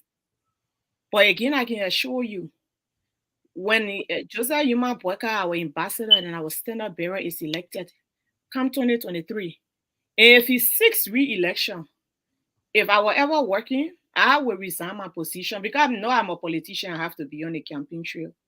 We cannot be doing business like this. We have to respect the code of conduct because that's the only way we'll be able to dignify our government, to give it the kind of clout it deserves. So, CEO, like Dr. Francine said, like everyone said, this is a violation of our code of conduct. This is a violation of our public trust. It should not be like this. And I just hope that and I respect AFL for the role they took, and I hope that those involved are brought to book by whether the legislature or so that we do not continue to do business as usual or as this. Thank you. Thank you very much. Prince, I think we're going to you, right? Was that you go ahead? Then we'll move to the next conversation. Go ahead, Prince. I do agree with, but I'm going to here. For me, I will always refer, and I have to refer to His Excellency Augustine Pehe Gaffron as His Excellency. There's a reason for that. Maybe people who know me will understand there's a reason that I personally have to refer to him as His Excellency. He's an example of leadership in Liberia. He's an example that I will stand by. I trust his abilities. I trust in his leadership. And that's the reason why people like him is seen through the prism of Dr. Clarence Moniba as a fine Liberian. These are people that cultivate the morality and the motivation that Liberians need. And it is that level of motivation that Dr. Clarence Moniba sees within the young people of Liberia and hope to cultivate so that they believe in themselves. What we are seeing in terms of the violation of our rules and regulation is the violation of our own cultural norms and principles and values.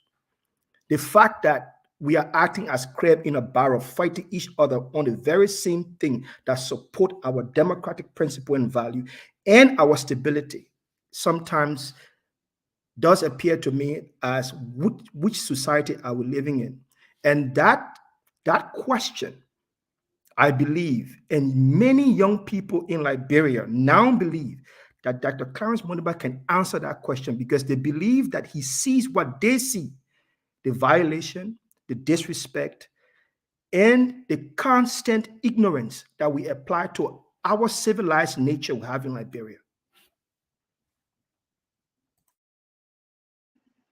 All right, if there's nothing else to say, we'll move to our next conversation. You guys have 30 seconds if you want to add anything to this conversation before we move forward. You are muted. I didn't listen to the whole video. I'm sorry, Daniel, you wanted to go. I didn't listen to the whole video, but there was a question about that. The female lawyers have met with President Weah. I don't know if she's mad for the fact that they met with him, or she's mad because they made some promises or concession, or they agree with something there. That's why I didn't understand. Because sometimes it is not bad to meet with people. Because the president call you, you can go and meet with him. But what do you say when you meet with the president? Did you take his offer? Did you not tell him that you got to go back and listen to the entire video before you start putting that kind of spin? She was very clear. No, I'm not putting a spin. I'm asking questions. She was very clear according to the guidelines and things. She read it openly. So it just didn't, for Alexandra Zoto campaign, that's the issue. But I just dropped the video in our chat room. I put a video in our chat room. You can take your time after the show, after you have your 30-minute conversation with Kowu. Listen to it, will help you a lot. Daniel, please go ahead. See, stop this. Why are you creating? Not because we said it, Nima people. Let me say what I wanted to say. But let Daniel speak now, Gibson. I just wanted to add.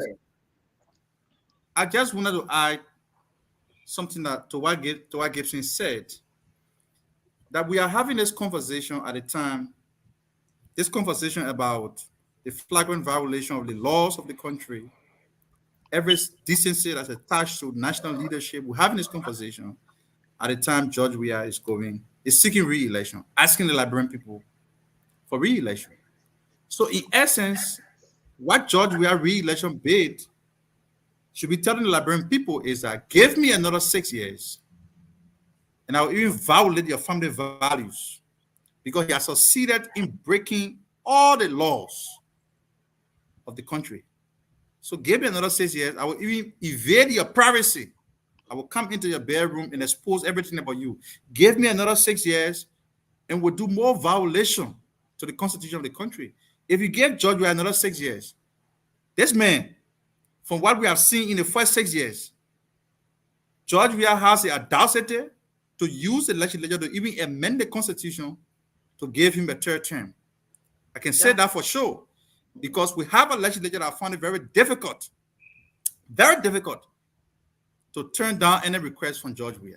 So for some of you who are still thinking of voting for George Weah, it would not just be about giving the presidency.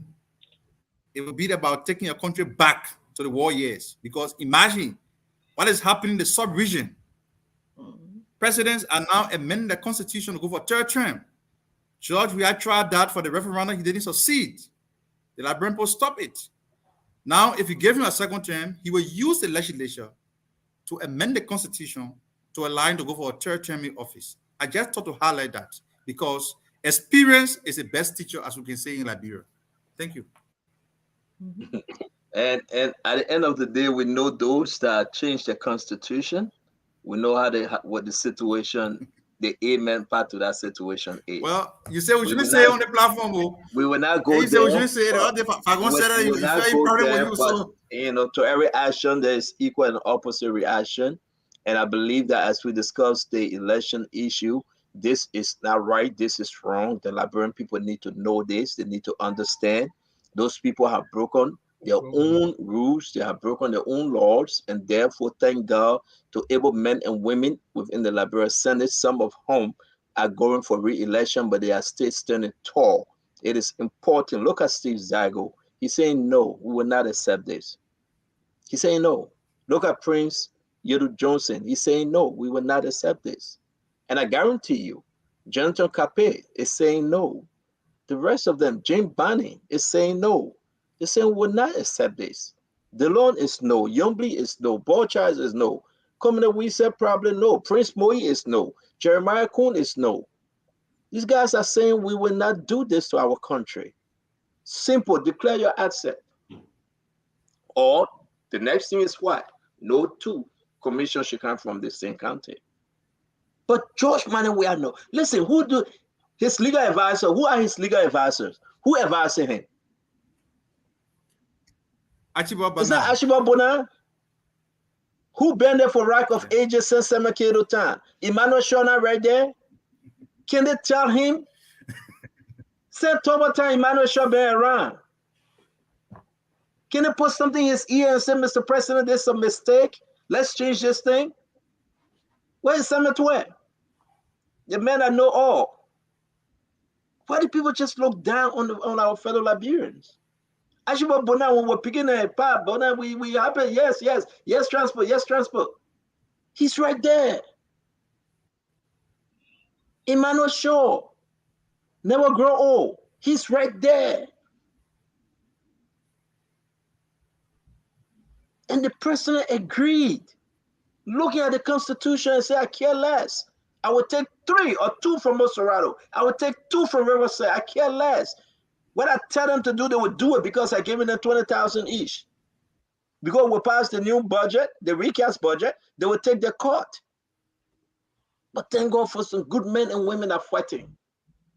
And I heard today, maybe it can be our next conversation, Sir Joseph is accusing Darius Dillon of taking some money.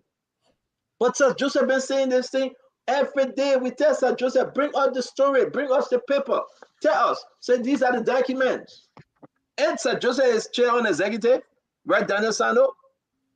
If he accused DeLon of taking money, or anybody, no opposition senator of taking money, why Sir Joseph Esquire up to now? If it is true, you guys have 30 seconds. Let's talk about it. Then you can move to your own personal story and your campaign party. If it is true, what Sir Joseph is saying about DeLon or Yombly Kanga Lawrence, if it is true, what Sir Joseph is saying about Ball Charles, Prince Moyi, or Jeremiah Kuhn, Prince Johnson, if it is true, Jimmy Bunny, if it is true that these guys taking money in the bag, Sir Joseph is chair on executive. Can the Liberian people beg him to show the document? Say that? Where did he make this statement? Sir Joseph made the statement. I'm going to send it to you. If it is true, he accusing the guys now of just showing face but receiving brown envelope. Why can't he come up and share the document with us? Let's just expose the hypocrisy. Why can't he do that? Dr. Richardson, let's start with you first. Why can't he, Sir Joseph, have all the document in front of him and say, yes, it is true. These guys are just lying to you to be good people. These are the documents. What say you, Dr. Richardson? It sounds like he's lying because he should have documentation to back what he is accusing others of. So I think maybe he is embarrassed that the Dillon and the other senators didn't go along with him. So he's trying to embarrass them. And, again, they are not working in the interest of the Liberian people. That's why he's lying. That's it. Cool. I'll keep guessing for last. Let me do you and Prince. Then we'll kind of Daniel Sano guessing will be last on this one. It's real quick though. If it is true that Sir Joseph saying those things and he have documents, why is he holding the document back? Because we saw our friend from the other side, district number 8, Akaris Great Kimo was showing a fake check. 2020 election, December, he said they don't took 20,000 and the son they don't do all kind of nonsense. Is this the same thing they're trying to repeat in 2023, Cole? Yeah, I will want to concur with Dr. Richardson on this, and he is lying because, it's just easier to show us the evidence. But do not forget now that Sir Joseph, do not forget. Can we mute, please? I beg you, Cole, hold on. Can we mute ourselves? We're getting the feedback. Go ahead, Cole. Yeah, you have to take into account that Sir Joseph is up for re-election this year. He's going to be on the ballot, and who is the chief campaign manager against him? Darius DeLon is Unity Party's campaign chair or campaign manager for Montserrado County. Darius DeLon has been moving through all the counties, district by district, organizing meetings. He's waiting to put up a strong fight against Sir Joseph for Women Pay, who is a stalwart with the Unity Party, someone who has a stellar record standing up to the status that be. So he sees Dillon as a colleague from the legislature because they believe that once they go to that legislature that are Richardson, they should be there forever. No new lawmaker should come there. So he thinks that Dillon should have that solidarity that we all in the legislature. And then he sees now Dillon is the one who is going to be handling the Montserrado County campaign for Unity Party. And then he's going to be campaigning heavily against him. So what does he do? He comes out to discredit his people. But in discrediting these people, you two yourself are admitting to corruption. If you hand a bribe to these people, it means you two are corrupt. So he who comes seeking equity must come with clean hands. I think Sir Joseph needs to be query about that comment. If he made it, it means he was involved with bribery. The people of Liberia should ask him questions. But I just feel it's nothing but campaign tactics, as Darius DeLon will be on the show in Montserrado. He's the most popular face for the opposition there, campaigning for the election of Women Pay. It's just politics. Prince? Again, Stanton, I will say this to you, and I will say this to Liberian people that are listening, that have paid a hard time and attention to our show, right? This is the reason why Dr. Clarence Boniba is running for president of Liberia. It is clear that people get involved in this kind of position in order to try and crucify one another. I mean, this is much more of a Unity Party headache, I would think, for them to find a way to defend their campaign chairman in Montserrado. But what I do know of Darius Dillon is that he's a man of his word. He will definitely respond to this in the appropriate time. I'm sure that we will be on the sideline listening to that response and figuring out what is the right and wrong as it pertains to what his colleague has alleged. I'm sure that he understands where it's coming from, and whatever tactics or political sting bomb he's trying to use against Darius Dillon, that will be revealed in due time. Thank you.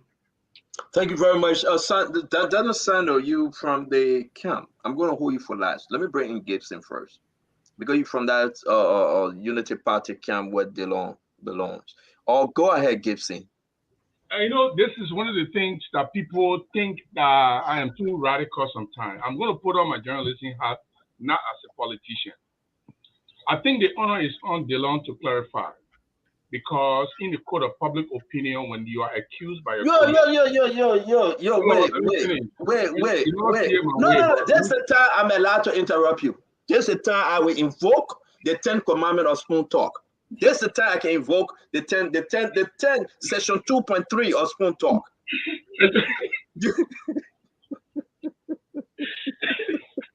Yeah, man. You never said to me again. Why do you think that these people should be the one to clarify instead of those that are accusing them? That's all. My understanding is you did some journalism, and I did some journalism. No, I didn't. Not in my life. No, not at all.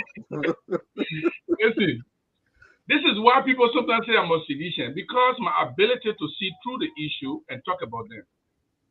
We don't expect Sir Joseph to take the paper that all the senators signed on and took their 5,000 to come and give it to us to publish it.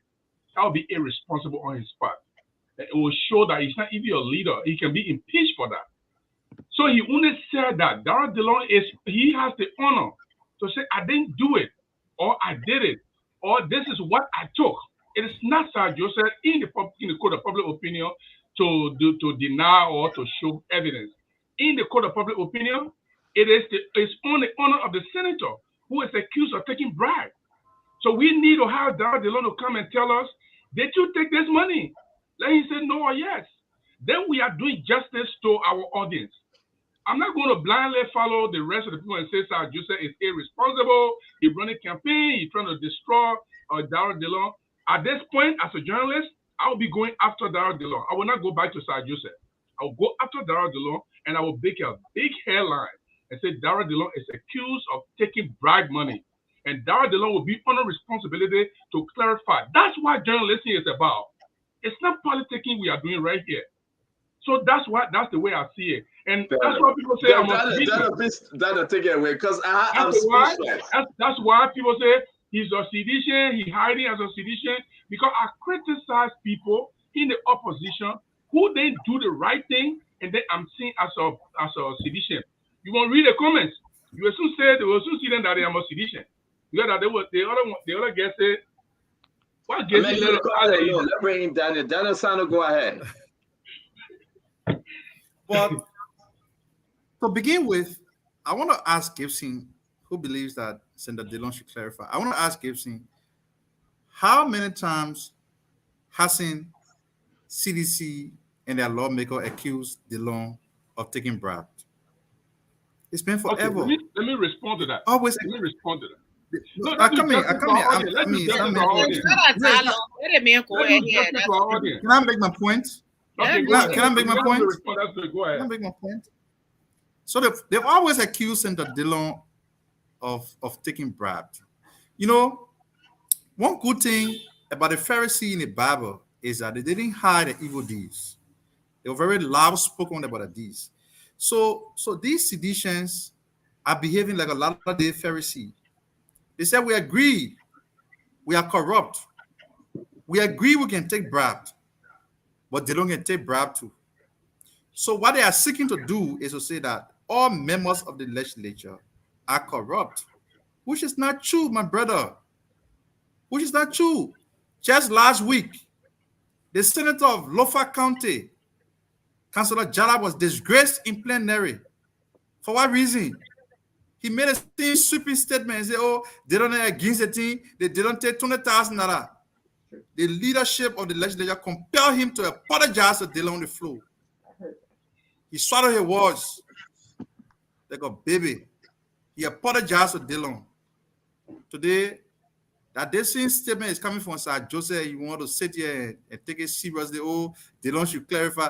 Dillon will clarify no such allegation because it's coming from people who are obvious opposition, who have nothing to offer.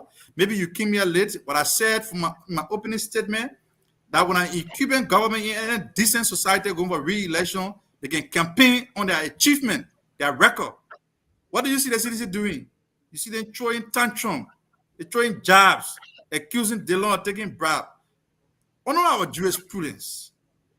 The person who alleges must come with the proof. Now that Dillon supposed to come say, oh, now I take bribe.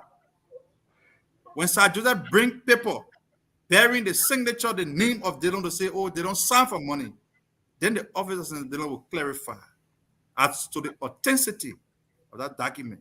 So what you want to do now is to open a kind of roller coaster. Now every time when Mohamed say they don't get steal, they don't say I'm steal.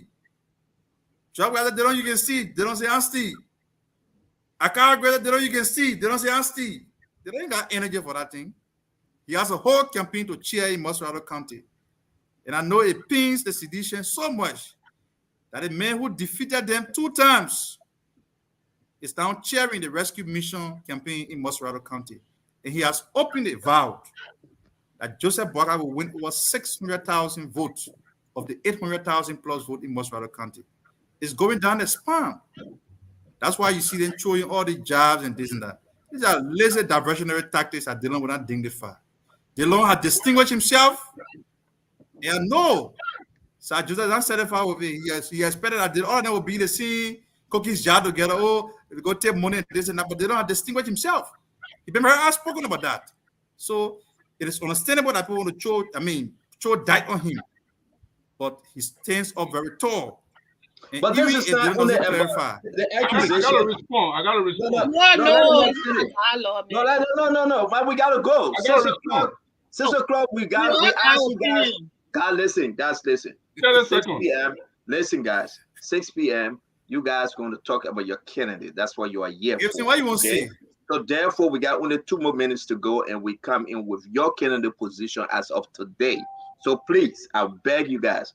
This whole thing about Dillon and Sir Joseph, it is important. It wasn't only about Dillon. He was accusing Yomli Kanga. He was accusing Jeremiah Kun. He was accusing Jim Banney. They were the CDC senator accusing those oppositions. But if they do have anything in their hand that they can show, why can't they just come out and say that, yeah, my people, I receive my own, they don't receive their own, or Yomli receive our own. And then we will argue and make case of it. Why are you hiding it? They continue to hide it. They don't beat them 2-3 times in Montserrat. The last one was December 8, 2020. Akaris Gray came out with all his different check. What happened? They don't beat them. So how will you hide it and you know that the man is winning? If I got to destroy Dillon and I have it in my possession, I will bring it up. It's not on Dillon. It's on Sir Joseph. And again, while I'm hearing though, this is why we come into this conversation. I want you to sell your candidate the best way you can. So we gave you 3 minutes. We'll run with this up to 6:30. That will be 10:30 Liberian time, and we will open the phone line for Liberian to call in themselves. Please, we are not many. I will be quiet because I'm neutral. I'm on the side of the Liberian people. I belong to no political party. If you're full spin tomorrow, I will endorse Mr. Cummings. If you're full spin the next day, I will endorse Dr. Moruba. If you're full spin the next day, I will endorse Tewan Gonglo. And I will do it. I will endorse all of them because I'm on the side of the Liberian people. But let's be serious for a minute, though. This came up today, and now you are in a position to sell your candidate. If you have your cell phone, you want them to call when we open the phone line, give your cell phone number, they will call on your cell phone. You are selling your candidate. It's election season starting Saturday. Be the best you can be and win somebody over to your political party. This thing came up, folks. Liberia presidential election result October 2020 opinion poll. Please, folks, we have from every show, we have Mr. Cummings, Boaca, Wea, and all the 17 political parties. Sorry, Clarence Molubai is not here. Sorry, Tewon Gonglo. But the top three, and you can agree with us, the top three. If you got to squeeze your candidate in, that's fine. Thank God they didn't postpone talk yet. Thank God, because they will say that Stanton created this. So I'm not mad. It's okay. Even they got CDC TV news. It's okay. But let's have this conversation. Mr. Alexander Benedict comments of ANC/CPP. The total, you seeing it. Mr. Jose Yima Boakai, you're seeing it. You can do the math. His Excellency Dr. George Manawia and the rest of the 17.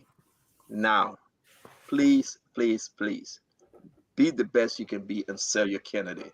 Dr. Richardson, I want to keep you for last. You're the lead moderator. I want you to hear everybody first for you to know how to come up with your attack. Let's start with Gibson Jero. Gibson, though your candidate is not there, his name is among all other candidates. It's no disrespect. Please. If you are the FCC player in the game, they put you in the back. But Councilor Gonglo, what I saw him doing today, he's working towards something, and he's not a FCC player. But what this put telling you, talk to librarians to them, make your case. Why, whenever we do this thing, Joseph Boakai is in the lead, George Manawia coming second, and Can you then put it up? Can you put it as his speech? All right, let me do that. And then Mr. Cummings, Kante, and the rest are the all others. Gibson, please. I will keep you a few more minutes. Hope you can see it. Gibson, can you unmute? Talk to us. Sell Mr. Gonglo, please. Thank you. I would have loved the pool to be down because I already sent a message to the guy who put it on Facebook that it is very biased. This is what we call media malaise. Okay? It's good as steady journalism. This is what we call media malaise. How this is biased. This one has a complete biased connotation. It can never show the true nature of Liberians towards the election. But I will speak on what Councilor Gonglo has been doing. And thank you for that. 3 minutes is a very great time for me to say what I wanted to say. Today, Listen, please, I beg you, listen, guys, I beg you guys, watch the time yourself. Yes, because instead of we got to go. Please, 3 minutes, sell your candidate the best way you can. Go ahead. So today, Councilor Gonglo did something that no politician in the history of Liberia had done. The first time in the history for an opposition political party leader to go from one party to another party to encourage them about election violence, to encourage them about peaceful election. Only a Kawan Gonglo can do that. He understands what the elections issues are. So today, he went from CDC headquarters to Unity Party headquarters to the CPB headquarters, and he's been doing his rounds today from different organizations, encouraging Liberians to observe that these elections are not an indicator that we are enemies. And I like the statement he used at the CDC headquarters. I came here today to meet Molu and others, but I met some of you here. Molu is not here. My mission is to encourage you that these elections, we are not enemies. We may differ on policy. We may disagree on how the government is running, but we are not enemies. That is what we call responsible politicking. Nobody has done it in the history. Even the people who call themselves seniors, nobody has done it. And so I'm telling Liberian people, I've said it many times and I will continue to say until the elections are over. If you want to take Georgia from the marshal, Cummings will not do it. You know why? Because there is a great divide between Cummings and the Unity Party people. When Cummings go one-on-one with George Weah, the Unity Party people will never want to vote for him because they see him like a reproach to their success. For some reason, Cummings is not the kind of person they think should be president. To the extent that they drag him to court, they want to see him out of Liberian politics. They will never vote for him. And that kind of attitude has angered the Cummings people. That if Joe Biden go for runner-up, I will not expect Cummings to say, You're the United Power, you're the ANC followers everywhere in the country, you're going to vote for Joseph Boakai. If he does that, he will be one of the most mature politicians in our Liberian history. But I don't see a supporter listening because they feel that the United Party has victimized and antagonized their leader, and they made sure that he is not succeeding. Therefore, they will never give their vote to JMB. So it makes George Weah president. If you vote for Cummings, George Weah is president. If you vote for Boakai, George Weah is president. The only compromised person here who has no beef with anybody and who everybody knows he stands for the rule of law and love everybody, and he exemplified it today by going to their political party headquarters to meet with them, to speak with them, to encourage them, to show leadership to them. Councillor Tiawon said Gonglo. If you vote for Gonglo, Cummings people will be happy to vote for him. Joseph Boakai people will be happy to vote for him. That makes Boakai, that makes Gonglo the president of Liberia, and George Weah go back on his farm. Thank you very much. We appreciate that. I hope you can get yourself ready to take calls concerning Tiawon Gonglo. Let me bring in Prince. Prince, again, the same thing. You're saying that, make your case for Dr. Modiba, sir. Oh, you mean the young people candidate, Dr. Clarence Modiba? Okay, well, I can make my case for the young people candidate. First and foremost, I do disagree with that polls. I mean, I'm a statistician myself. I can create any poll if I want to. So it's not difficult, especially in technological age. The second point there is that 63% of Liberia population is of the voting age of 25 years old. And Dr. Clarence Modiba being the young people candidate from Plibo to Banjaba, Kolahome, Vanjama, Sani Kwale to Morovia, Grand Bassa to Sino, and you say you put Dr. Clarence Modiba in the basket of other candidates? I cannot understand the sarcasm and the level of disrespect that comes with that. I've been seeing in the media of late Dr. Clarence Modiba being media washed out of newspapers, front pages, and stuff like that. The young people of Liberia are canvassing everywhere for Dr. Clarence Modiba. We're not paying attention to polls. What is the polling history in Liberia in the first place for people to respect? What we are paying attention to is the idea that the young people in Liberia that make up the vast majority of Liberian population currently are in absolute support of the vision and aspiration and the policies of Dr. Clarence Modiba. And we understand those visions and policies of Dr. Clarence Modiba. They are voting in and canvassing and going from house to house in every county to speak about Dr. Clarence Modiba's platform. They know where to find the Clarence Modiba platform as well. Modiba2023.com. It's so easy to find, so easy to read. It's so effective and it's so accessible. Dr. Clarence Modiba has been absolutely concerned about healthcare in Liberia. That's just one aspect of the things that young people are actually concerned about in Liberia. Let me just quickly give you a heads up on what I'm talking about as quickly as possible. Malaria.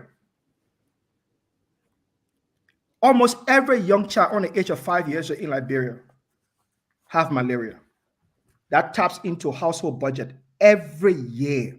It means ordinary mothers and fathers that should be allocating that money they're spending on malaria to treat their children are spending it somewhere else. To be spending on food and education, they're spending money on healthcare.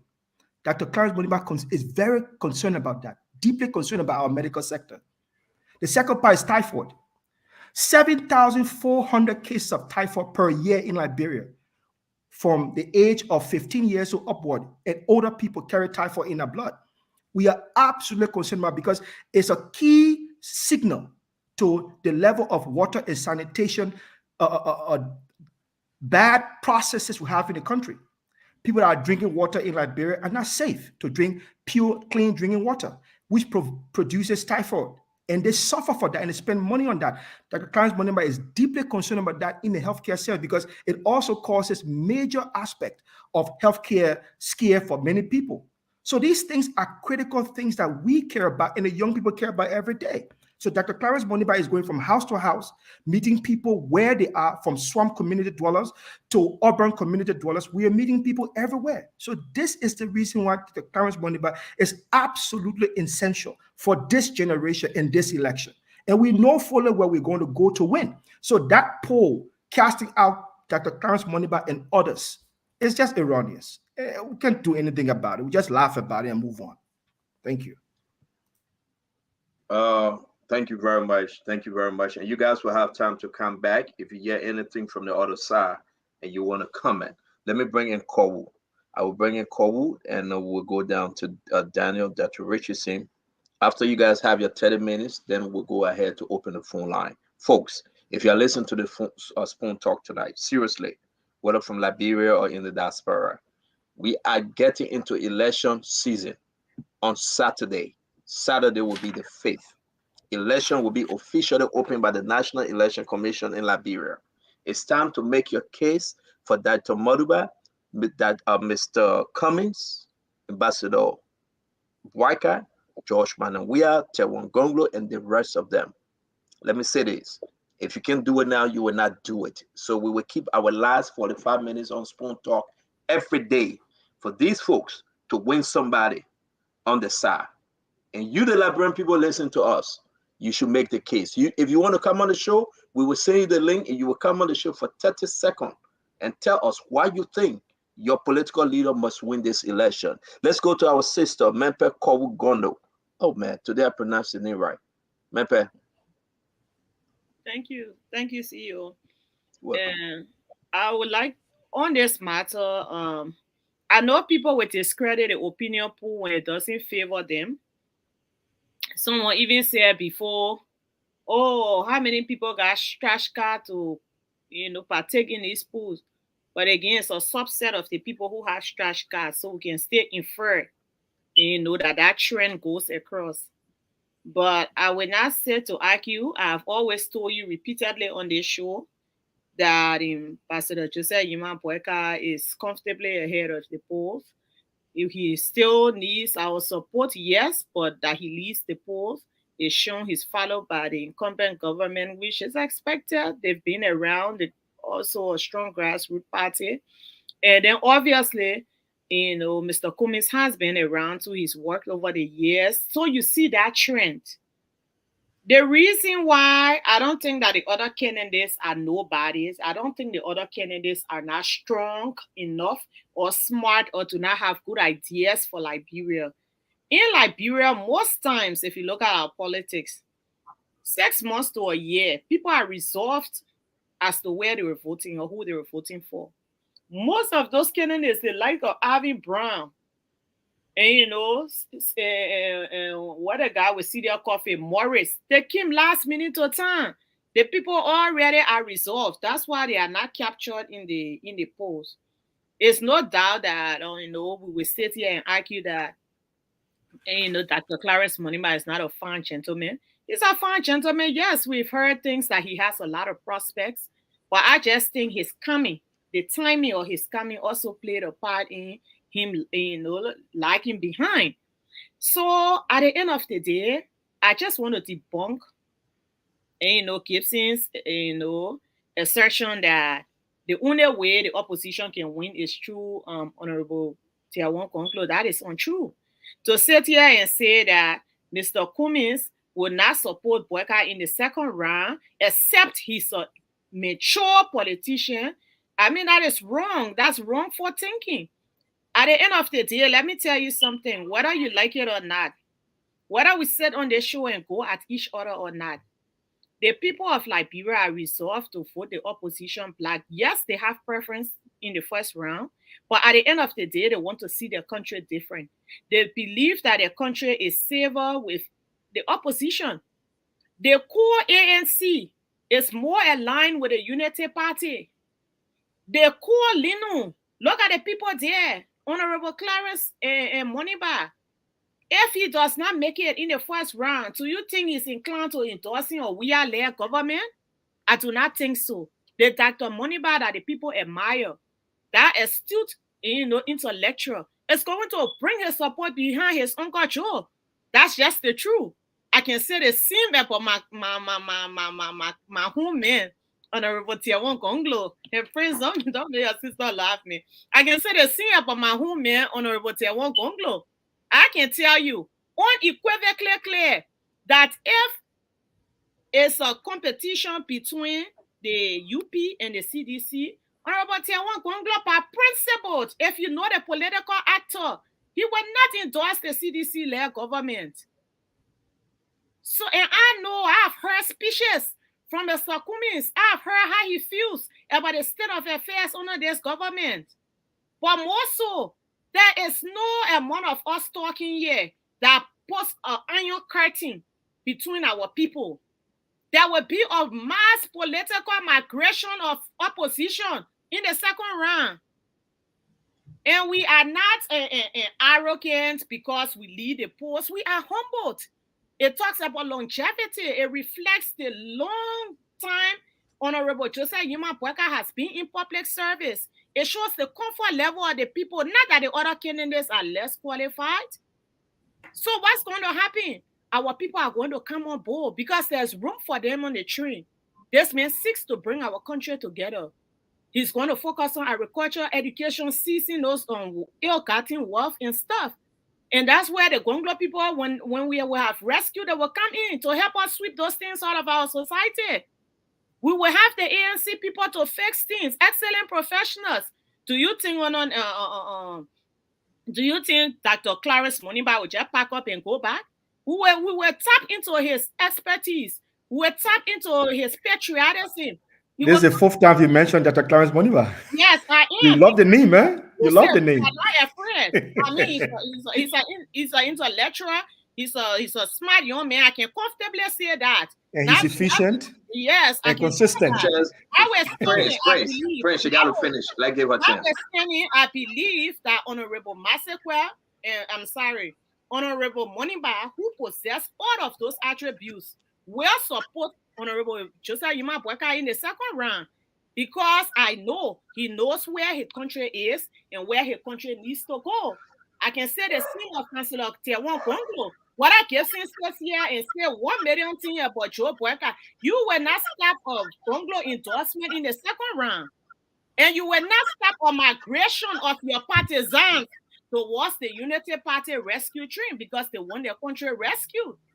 And maybe this is where you come in to be an undercover sedition. But the people. Thank you very much. Thank you. We're not going to. Thank you very much, my pet. Let me bring in Daniel Sando and Dr. Richardson. You will be last on this.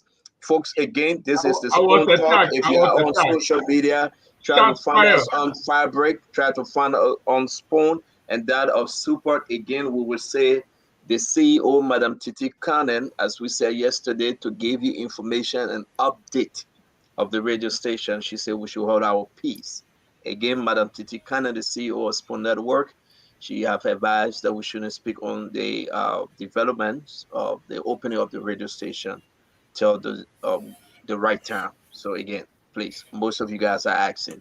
Daniel Sando of the poll, Gibson rejecting the result. Prince said no, he's a statistician. That's not a fair thing to do. They are deceiving the Liberian people. But something where every poll, everywhere we go, Joseph Yema Boyka is ahead. Next to him is CDC, George Mann, and we are. Either third would be Tewan Gonglo or Mr. Cummings come distant fourth, Dr. Modubai. Tell us your observation and speak for your candidates in the best way you can, sir. Well, first of all, the polls as was conducted are reflective of the views that have been and continue to be expressed by Liberians across the 15 political subdivisions of Liberia and even in the diaspora. We sit on Spoon. Spoon Talk is one of the biggest platforms, if not the biggest in the country. How many times hasn't Spoon conducted opinion poll, unannounced opinion poll? The results are matter of public knowledge. And we all know that Joseph Boyka has won those polls, followed by George Weah and Mr. Cummings is third. So it would be very insensitive on the part of any communicator to outrightly dismiss the efforts made by the people who conducted the polls to say is one-sided. It's wrong because you see there were several social media groups. The next thing you have to take into consideration is that the power of social media, the influence of social media.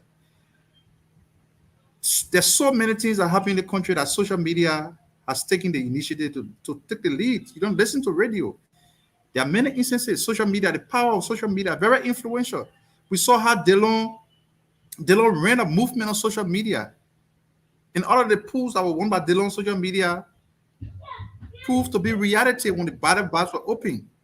Okay, so the polls also show how powerful social media is. The next thing I want to say to you is that if you are acquainted with Liberian politics, and Miape was very excellent when she talked about the timing. You cannot come into a race with 6 months, 3 months for the election and make any significant impact. The people we're discussing are people who've been around for the last 7 to 8 years. They've been talking about the presidential bid. George Weah from 2005 contested 2 times, didn't win. 2017 he won. Joseph Yuma Boyka, 12 years vice president.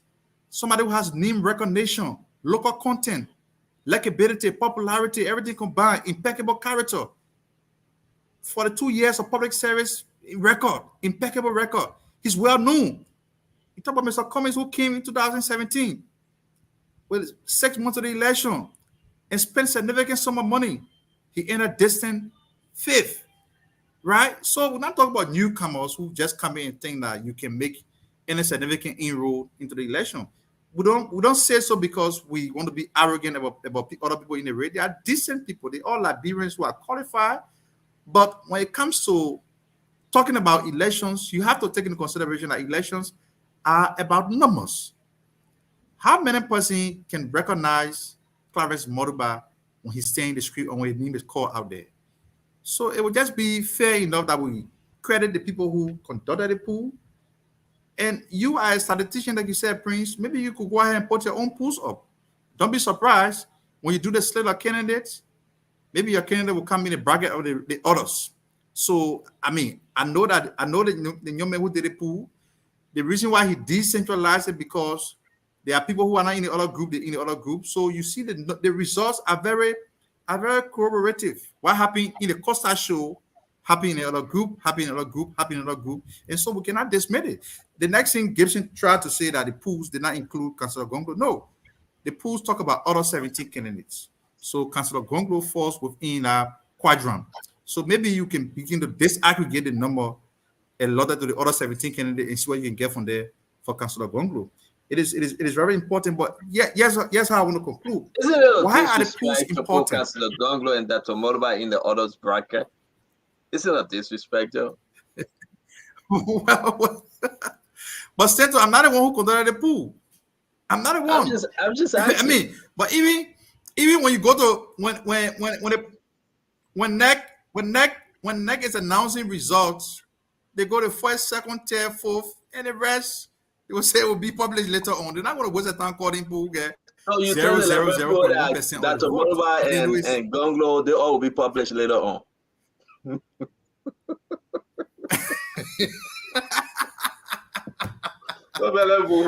me conclude my point. So let me conclude my point. So the reason why the polls are very important is because from 2005, when the mass media will begin to be very influential in determining who do you favor as presidential candidate, legislative candidate, what you think about it and everything, the mass media have played a very important role. They came in social media from 2011 up to present. So, it's a way of assessing the winnability of our presidential candidates. We gotta go, Daniel. We gotta go to the phone line. We got only 3 more minutes for Dr. Richardson. Good idea. I want to commend the people who apply effort to conduct it. No. Stop. I beg you. We will give that announcement later. Go ahead, Dr. Richardson. Let's start by. I don't believe so good. Soon after we appear, then you just change. Go ahead, Dr. Richardson. I don't believe in the poll. Don't joke the man. The poll that was conducted. Man, don't joke him like that. Go ahead, man. Go back. She said, I'm joking like that. Go ahead, Dr. Richardson.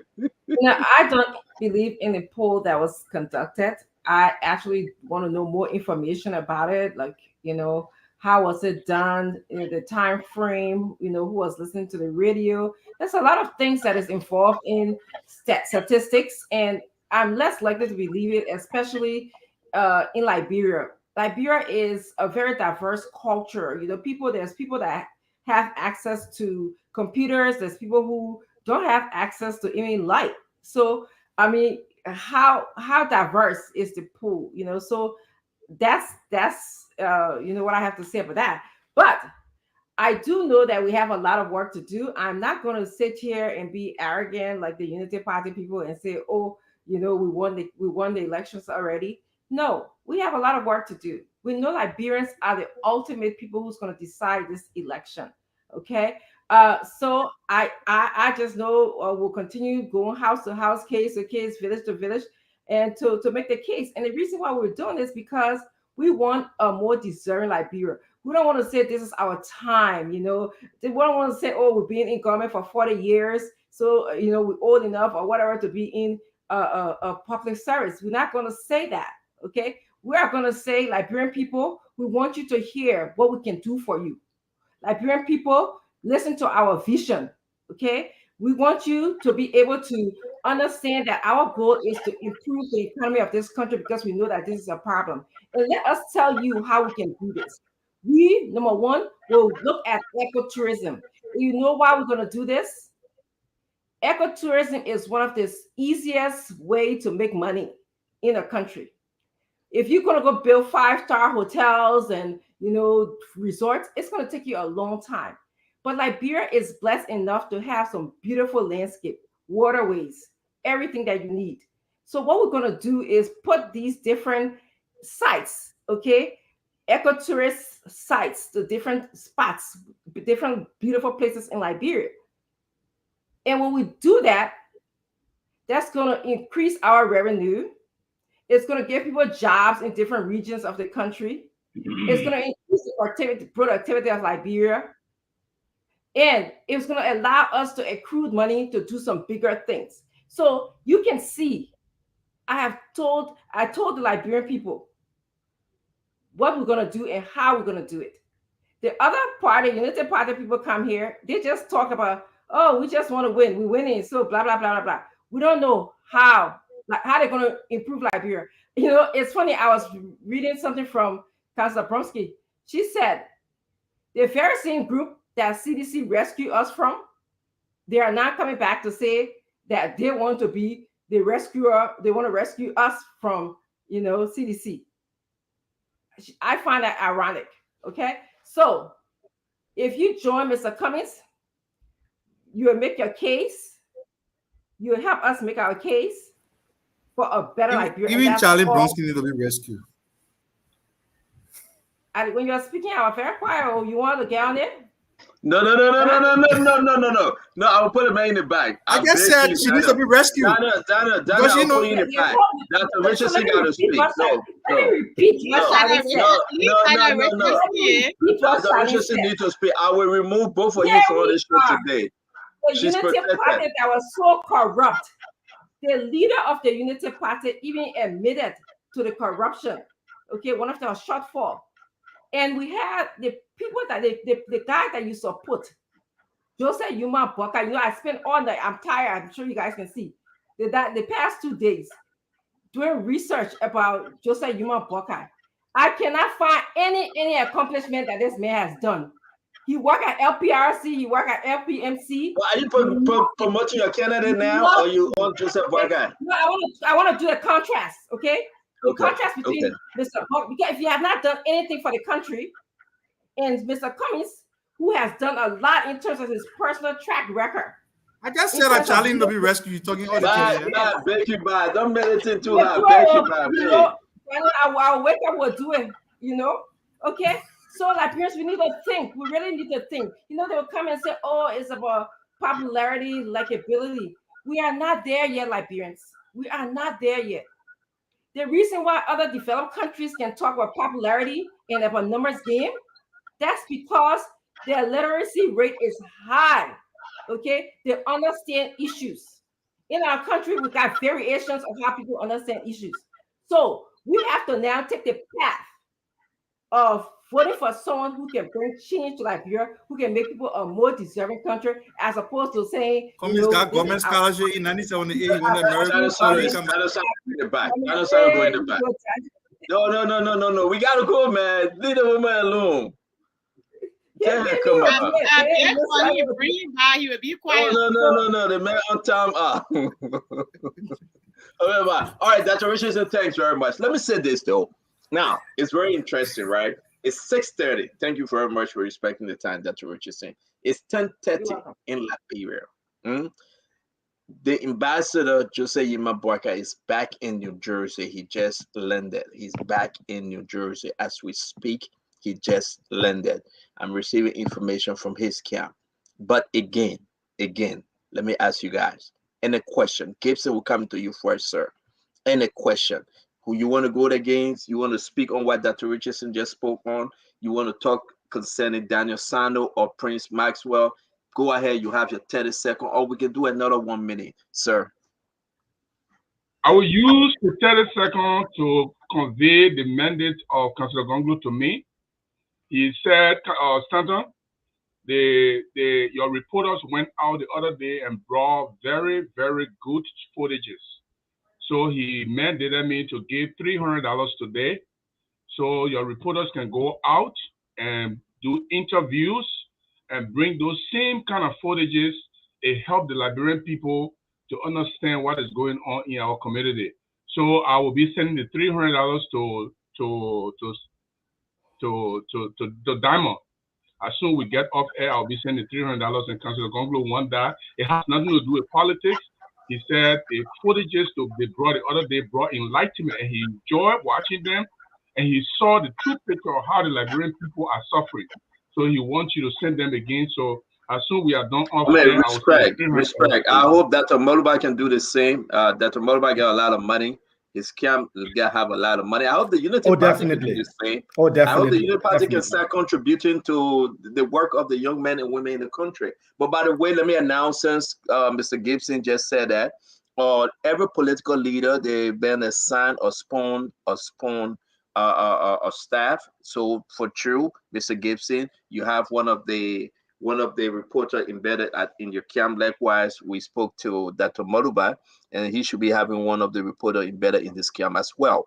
Just what Councillor Gonglo did today, you can take them out. They will be there. They will follow your lead, and they will cover your story. This is Councillor Gonglo today. I want to say Gonglo. I believe many people CDC told me because a long time ago when you used to go to jail, I think it was but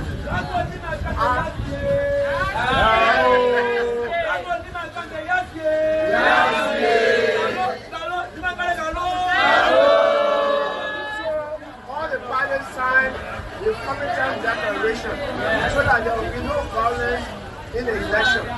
Opposition is not enmity. So I deliberately paid a surprise visit. I want to thank you for your friendly attitude towards me. And I believe that is the way. I came to the ruling party first, and I'll go to all the other parties. If the ruling party can dispose itself in this way in a friendly manner, and I came here to see Chairman Molu and the other leaders of the party, so that when members of the party see leaders of parties that are opposed to each other in a friendly way, they will not be angry with each other and be fighting, causing each other mind, all that. The election will be over and will be the same Nigeria. They are cousins, they are brothers in different political parties. Disagreement does not mean enmity. We will not treat each other like enemies. That's the reason why I came to visit. Thank you. Am I making sense? Yes. Is it a good idea? Yes. Thank you very much. Thank you for coming. Okay, and that's beautiful. I know you guys going to come up to. I already sent the money. I just sent the money. Yeah, thank you very much. That's beautiful. Again, let me announce you were asking Kou, whether it's all 20 political parties, these people that have been embedded with the political leaders, their camp is paying. So if a political party come, they will pay. It's not free. Councillor Gonglo, you have one of them covering other politicians as well, senatorial candidate as well. So, Madam Titi, you want me to announce?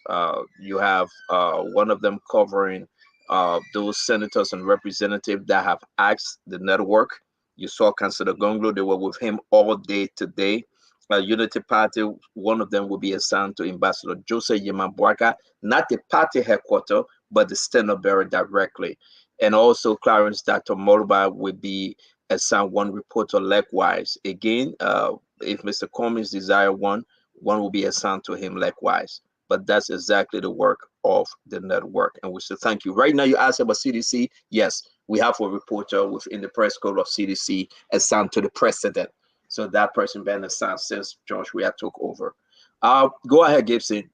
Councillor Gonglo said on the election day, he will be able to sponsor 4 of your journalists to monitor any pool of your choice. Thank you very much. Thank you very much.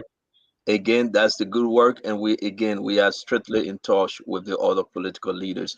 Go ahead, make the case now. So we finish with that. You get your bonus 30 seconds. You heard from the Unity Party and the Lino and the ANC. Talk to us. You got any beef with them? You want to counter them? At the end of the election, at the end of the first round, definitely any opposition that goes against George Weah, the LPP and the Gonglo movement will make a very wise decision to support the ousting of George Weah. That's no debate about that. However, I may have my own personal decision, but that has nothing to do with the party decision to support the opposition.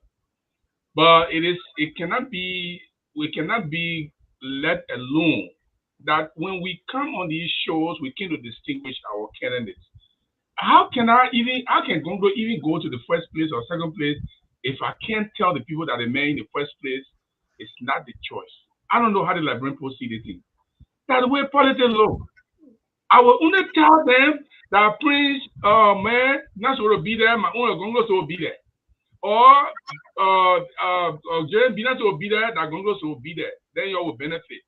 When the first round finish and we not make it there, then we can support whoever go against Georgia. But Georgia had to be booted out this year. He got to be booted out this year. That's enough. Enough is enough. But just in case we don't go there, which we know we will be, because we got a lot of silent voters who are calling us every day, and the difference between us and the other party, we got people actually on the grounds taking down names and taking commitment. And not just the crowd thing and say, oh, the crowd came today. Oh, they play back. We got people on the ground in Nima, in Grand Jere, that are taking down names. Now, when we say we got 4,000 people in Grand Jere, at the end of the day, you will not get anything less than 3,500 to 4,000. So that's how we are calculating our. Thank you. Thank you very much, Mr. Gibson, Jerry. Thank you. We appreciate you. Let me go back to the Unity Party because they are 2 years and we split it right. Let me go back to Unity Party. Let's bring one of them down real quick. Then we can keep ANC and Leno. Mempe, you go ahead, man. Thank you, CEO. And Gibson, it doesn't matter how you write, you are taking down names. We have the JMB tag team that is all across districts in the country. They have a call center. They have a roster listing, calling and checking up on people who have committed as well to vote for JMB. But listen to me, you have all these polls done. I'm not even going to the credibility of those polls. I come here every day, I tell you that we are leading the polls. But we are doing it with great humility because we need everybody on board. Yes, Gibson, I respect your position tonight. You will support the opposition. Councillor Gonglo will. Even you, Gibson, you say you may choose not to. But I know the patriots in Councillor Gonglo will support the rescue mission if there was a second round. That is if our votes are not secure, if we do not secure the first round victory. He will support us. I can say the same of Dr. Monimba. I can say the same of, the Honorable Alexander B. Cummings. It's not about how their supporters or few supporters take things to their heart. I know there will be a mass migration of our people. I just want the people to know JMB is ready. He's ready for day one. He's incorporating all Liberians. He's asking people to come on board the train. Do not forget to go to www.joeboycott.com. Donate, protect your votes. Read the things that are there all of the time. We are willing to work. Cole, you make a point. Let me interrupt you. I beg you. According to the network constitution given onto me, section 2.3, I can interrupt you. Yeah. Real quick, Cole. Do you think, for example, a lot of people say, well, we're not support Joseph Boakai or we're not support Mr. Cummings. Do you think the political leader can really speak to the followers and tell them, say, don't support either or? Do you think the people will listen and support Joshua? So let me break it down to you a little bit. Thank you for that question. Very brilliant question, CEO. There are categories of people. There are few people in the political party who will be fanatics of the standard bearer. Who's going to say, if my standard bearer calls me in the corner or says publicly, do not support this person, I will not.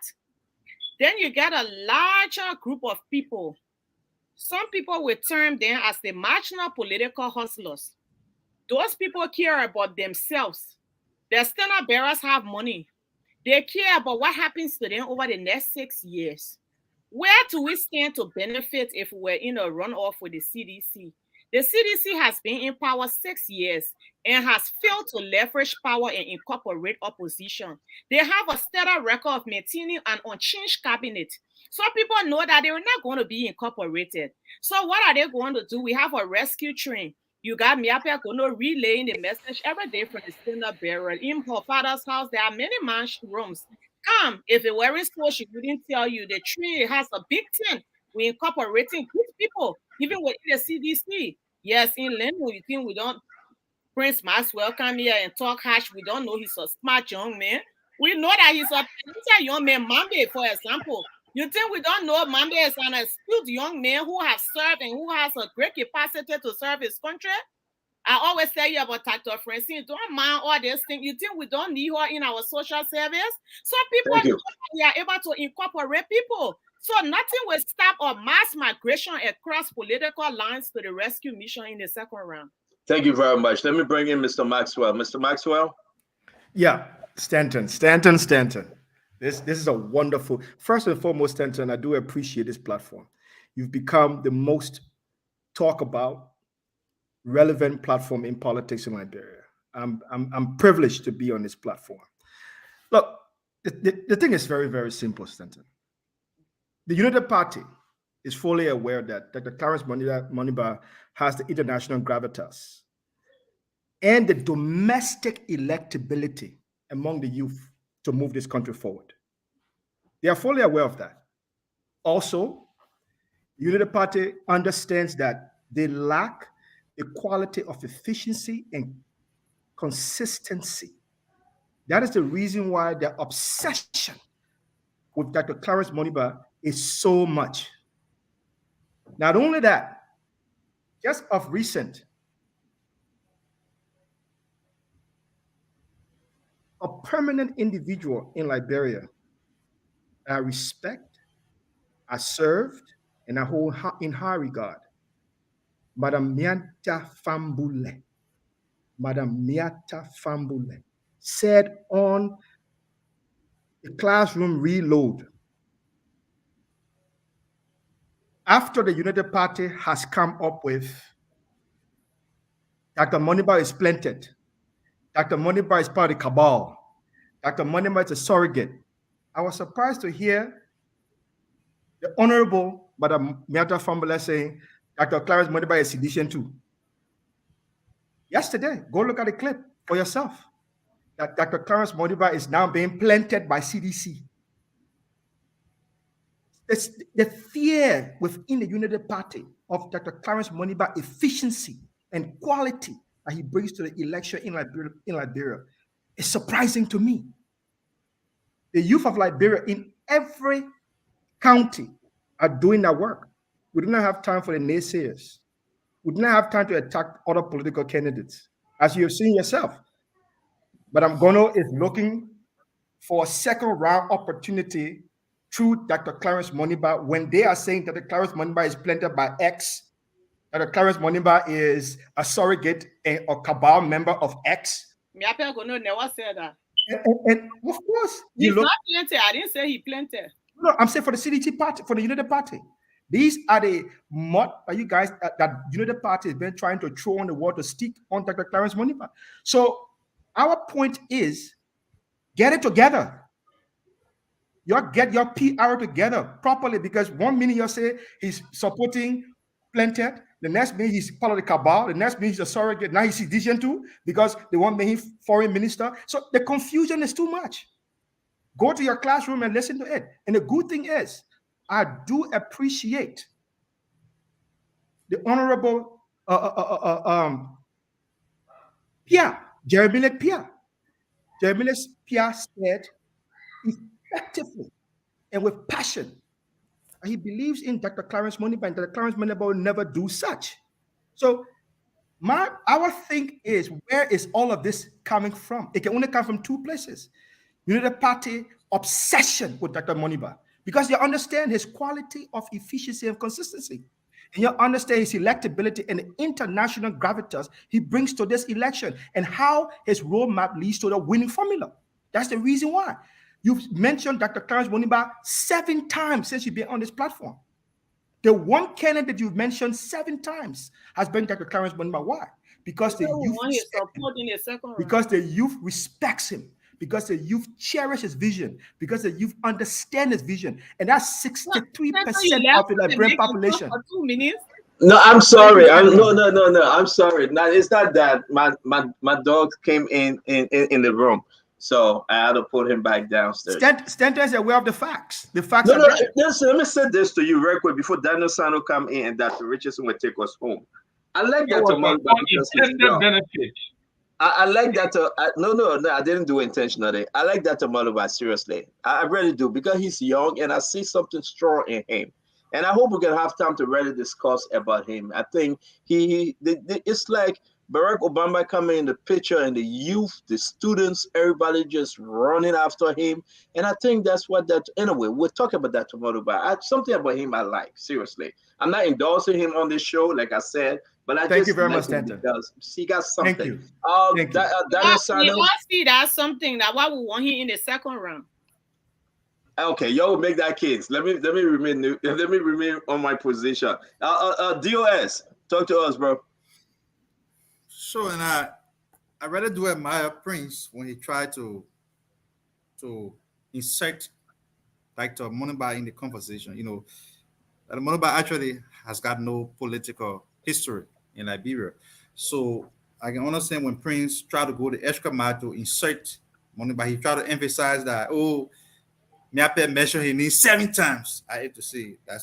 But anyway, Stanton, in a possible runoff elections, it is not going to be up to the political leaders of these parties to determine who wins the election. First, you have to understand that the people themselves have to take charge of the destiny. And in order for that to happen, they will rally around the candidate that represent the aspiration and values that they espouse for. So it's beyond the political leader. We've seen this happen in countries around Africa. Take, for example, Kenya. Okay? People can have the choice of candidates in the elections.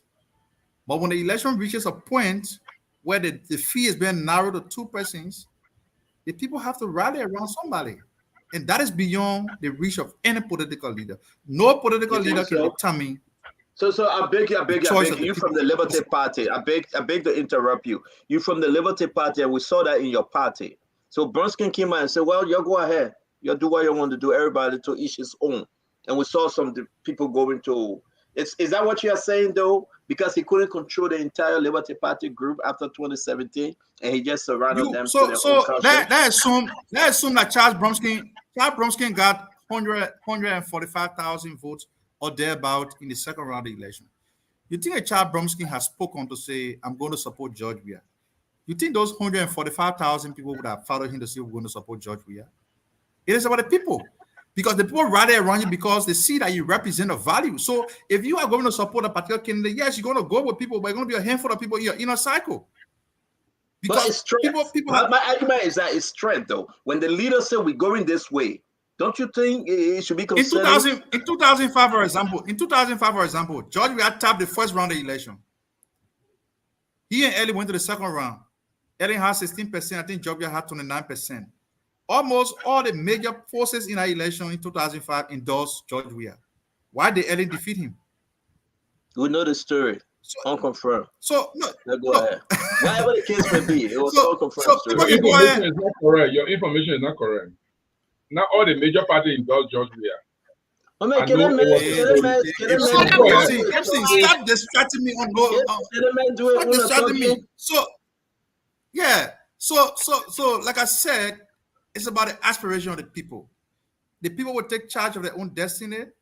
Why we want to encourage opposition solidarity, our friends, and that's why I sat here and I listened to Dr. Richardson and Prince Maxwell try to throw mud at the Unity Party and Ambassador Boyka. I have always tried to refrain from trying to enter into Mr. Cummings' closet. I know that many demonic Scarrington in the closet, but I would not do so in the name of opposition solidarity because I'm not against Mr. Cummings. I'm not against him.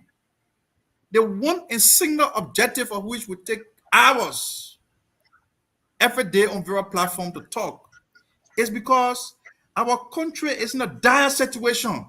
Look at George Weah, for example. And then I hear other people say, oh, it's a false narrative. When you don't support Joseph Boakai, you support George Weah. Yes.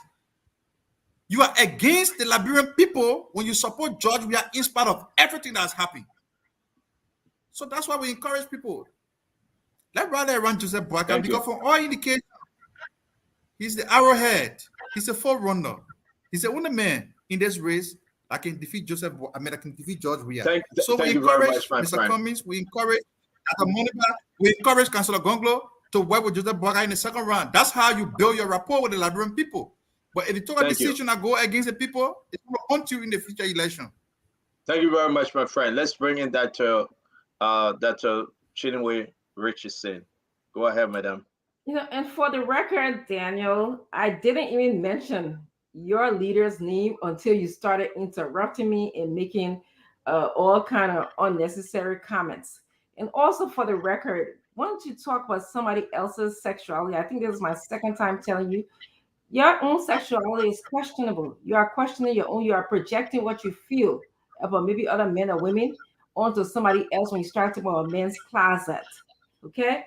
So moving on, when we come here every day, and actually I agree with you on one thing. It is up to the voters to determine the destination of Liberia.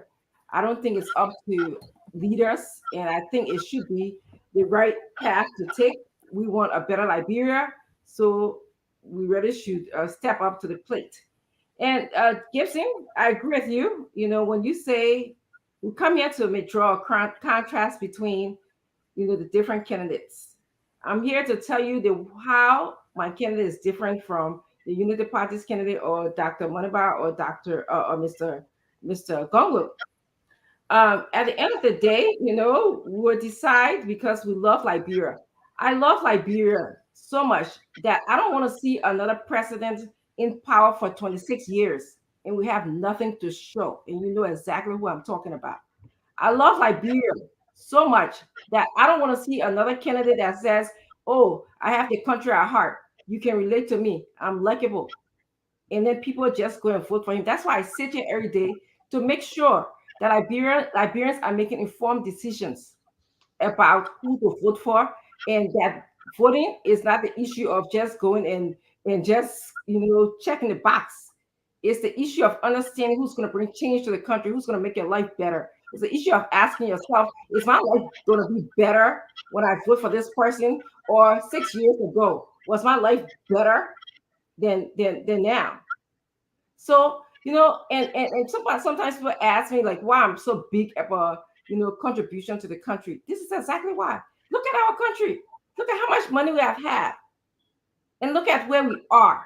So when we select leaders, we gotta be. I was going to use another word, but we gotta be very sure that that person will be able to do the best for our country.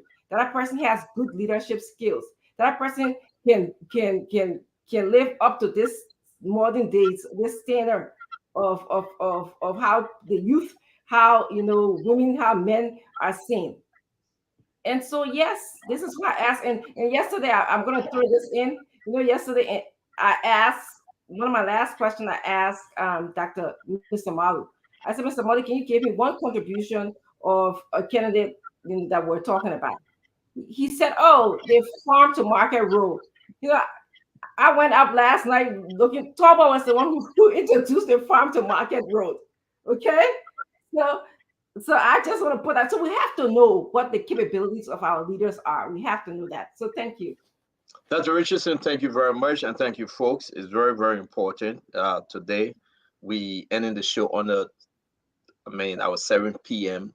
Or we want to say is very, very good. We appreciate every one of you.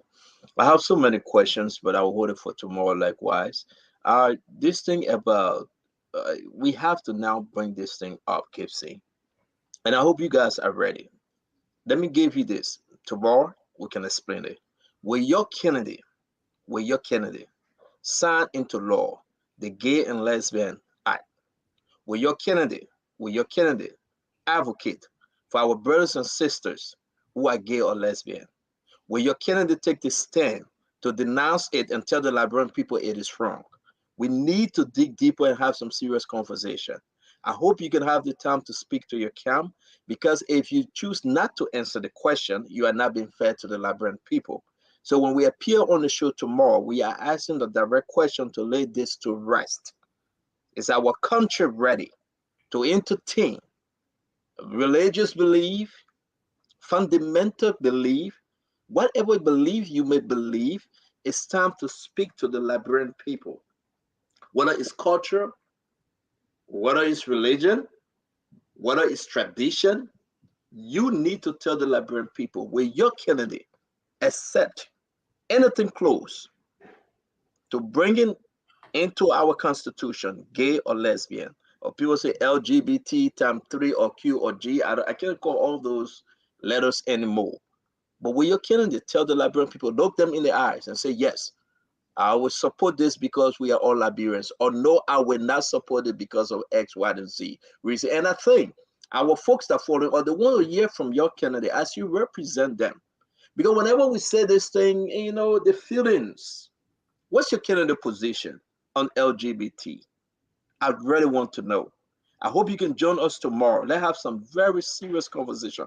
What's the one Gonglo position on this issue?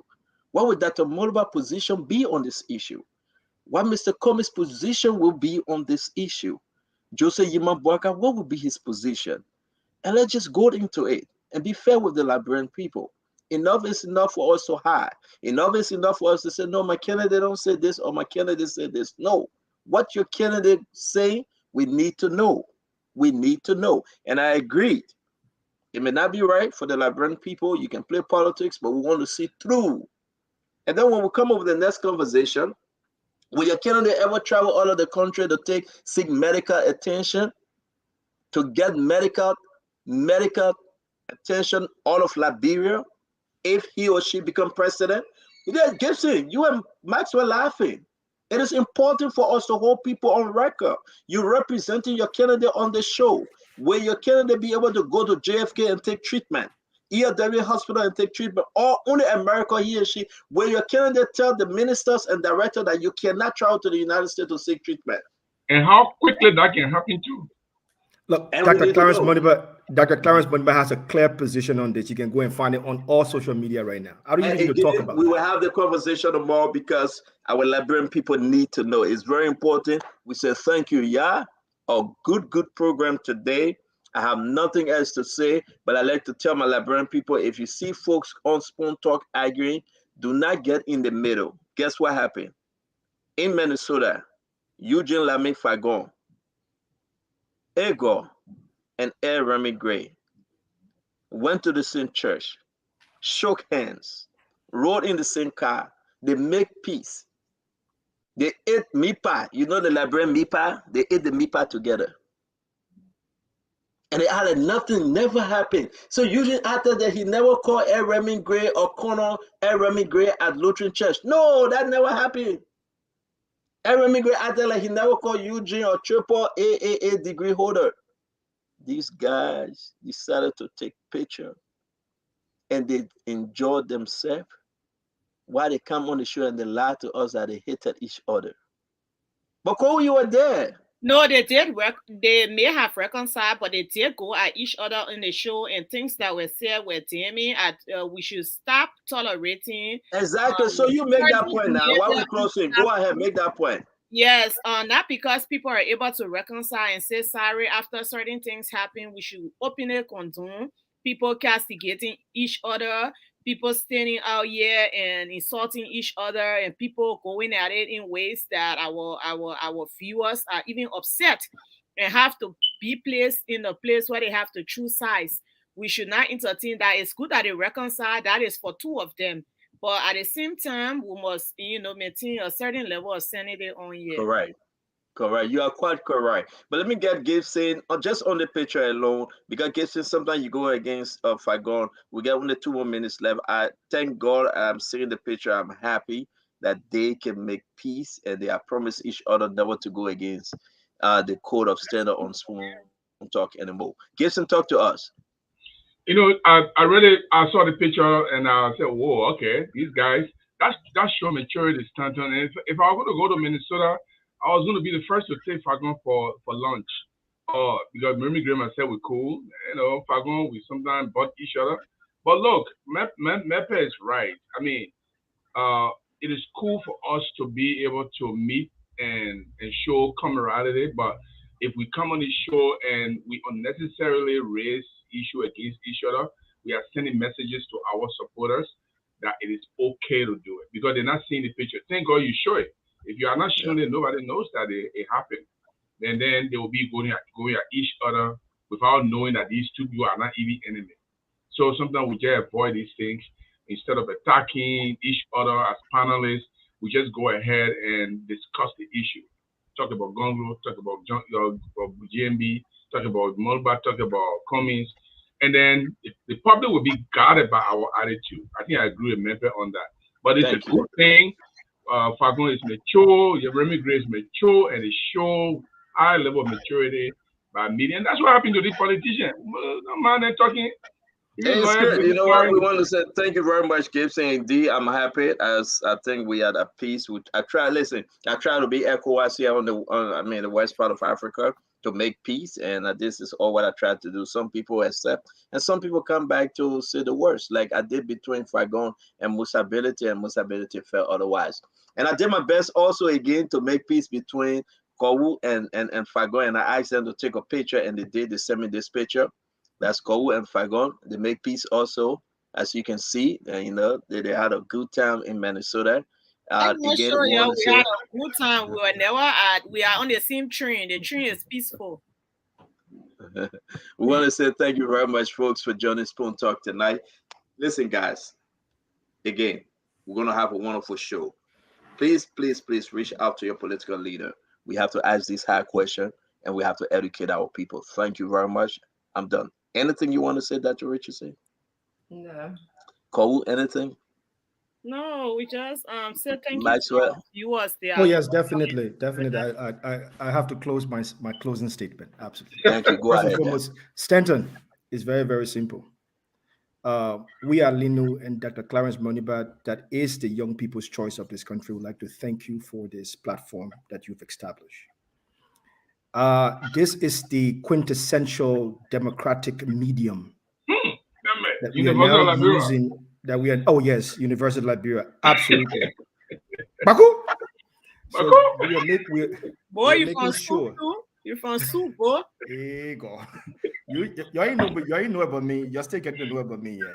So I like to thank you. I like to thank you, Stanton, for leveraging the opportunity to help us enhance our democracy in Liberia. Thank you so much, and to the team behind Stanton, we'd like to thank you guys for doing the hard work every day coming on here every day and allowing us to come out to speak to our people in Liberia and making sure that we find the best way forward, especially that we are finding the way forward for Dr. Clarence Moniba to be the president of Liberia and to be able to implement his vision and policy for the young people of this country who are in the majority. Thank you so much, Stanton. I appreciate it. Thank you very much. Listen, I cannot leave you with us showing your peaceful picture too. I'm showing everybody the picture. I got to show this one. This is you when you were much younger doing your thing. You and President George Manawia. This is what we do. Stanton, quickly, let me just say something quickly. Yeah. On this picture, people don't know me. They don't know what I've done. I would just say sources and method. So I will leave it as it is. I spoke to President Weah on this picture. I told President Weah this. I said, President Weah, we're in a meeting. If you go on my Facebook, you see that picture in a meeting with President Weah at the embassy in Brussels. I said to President Weah, diplomats are not politicians. My story is not of importance to what I do. What is important is to make sure the Liberian people get to understand what Dr. Clarence Moniba's vision is.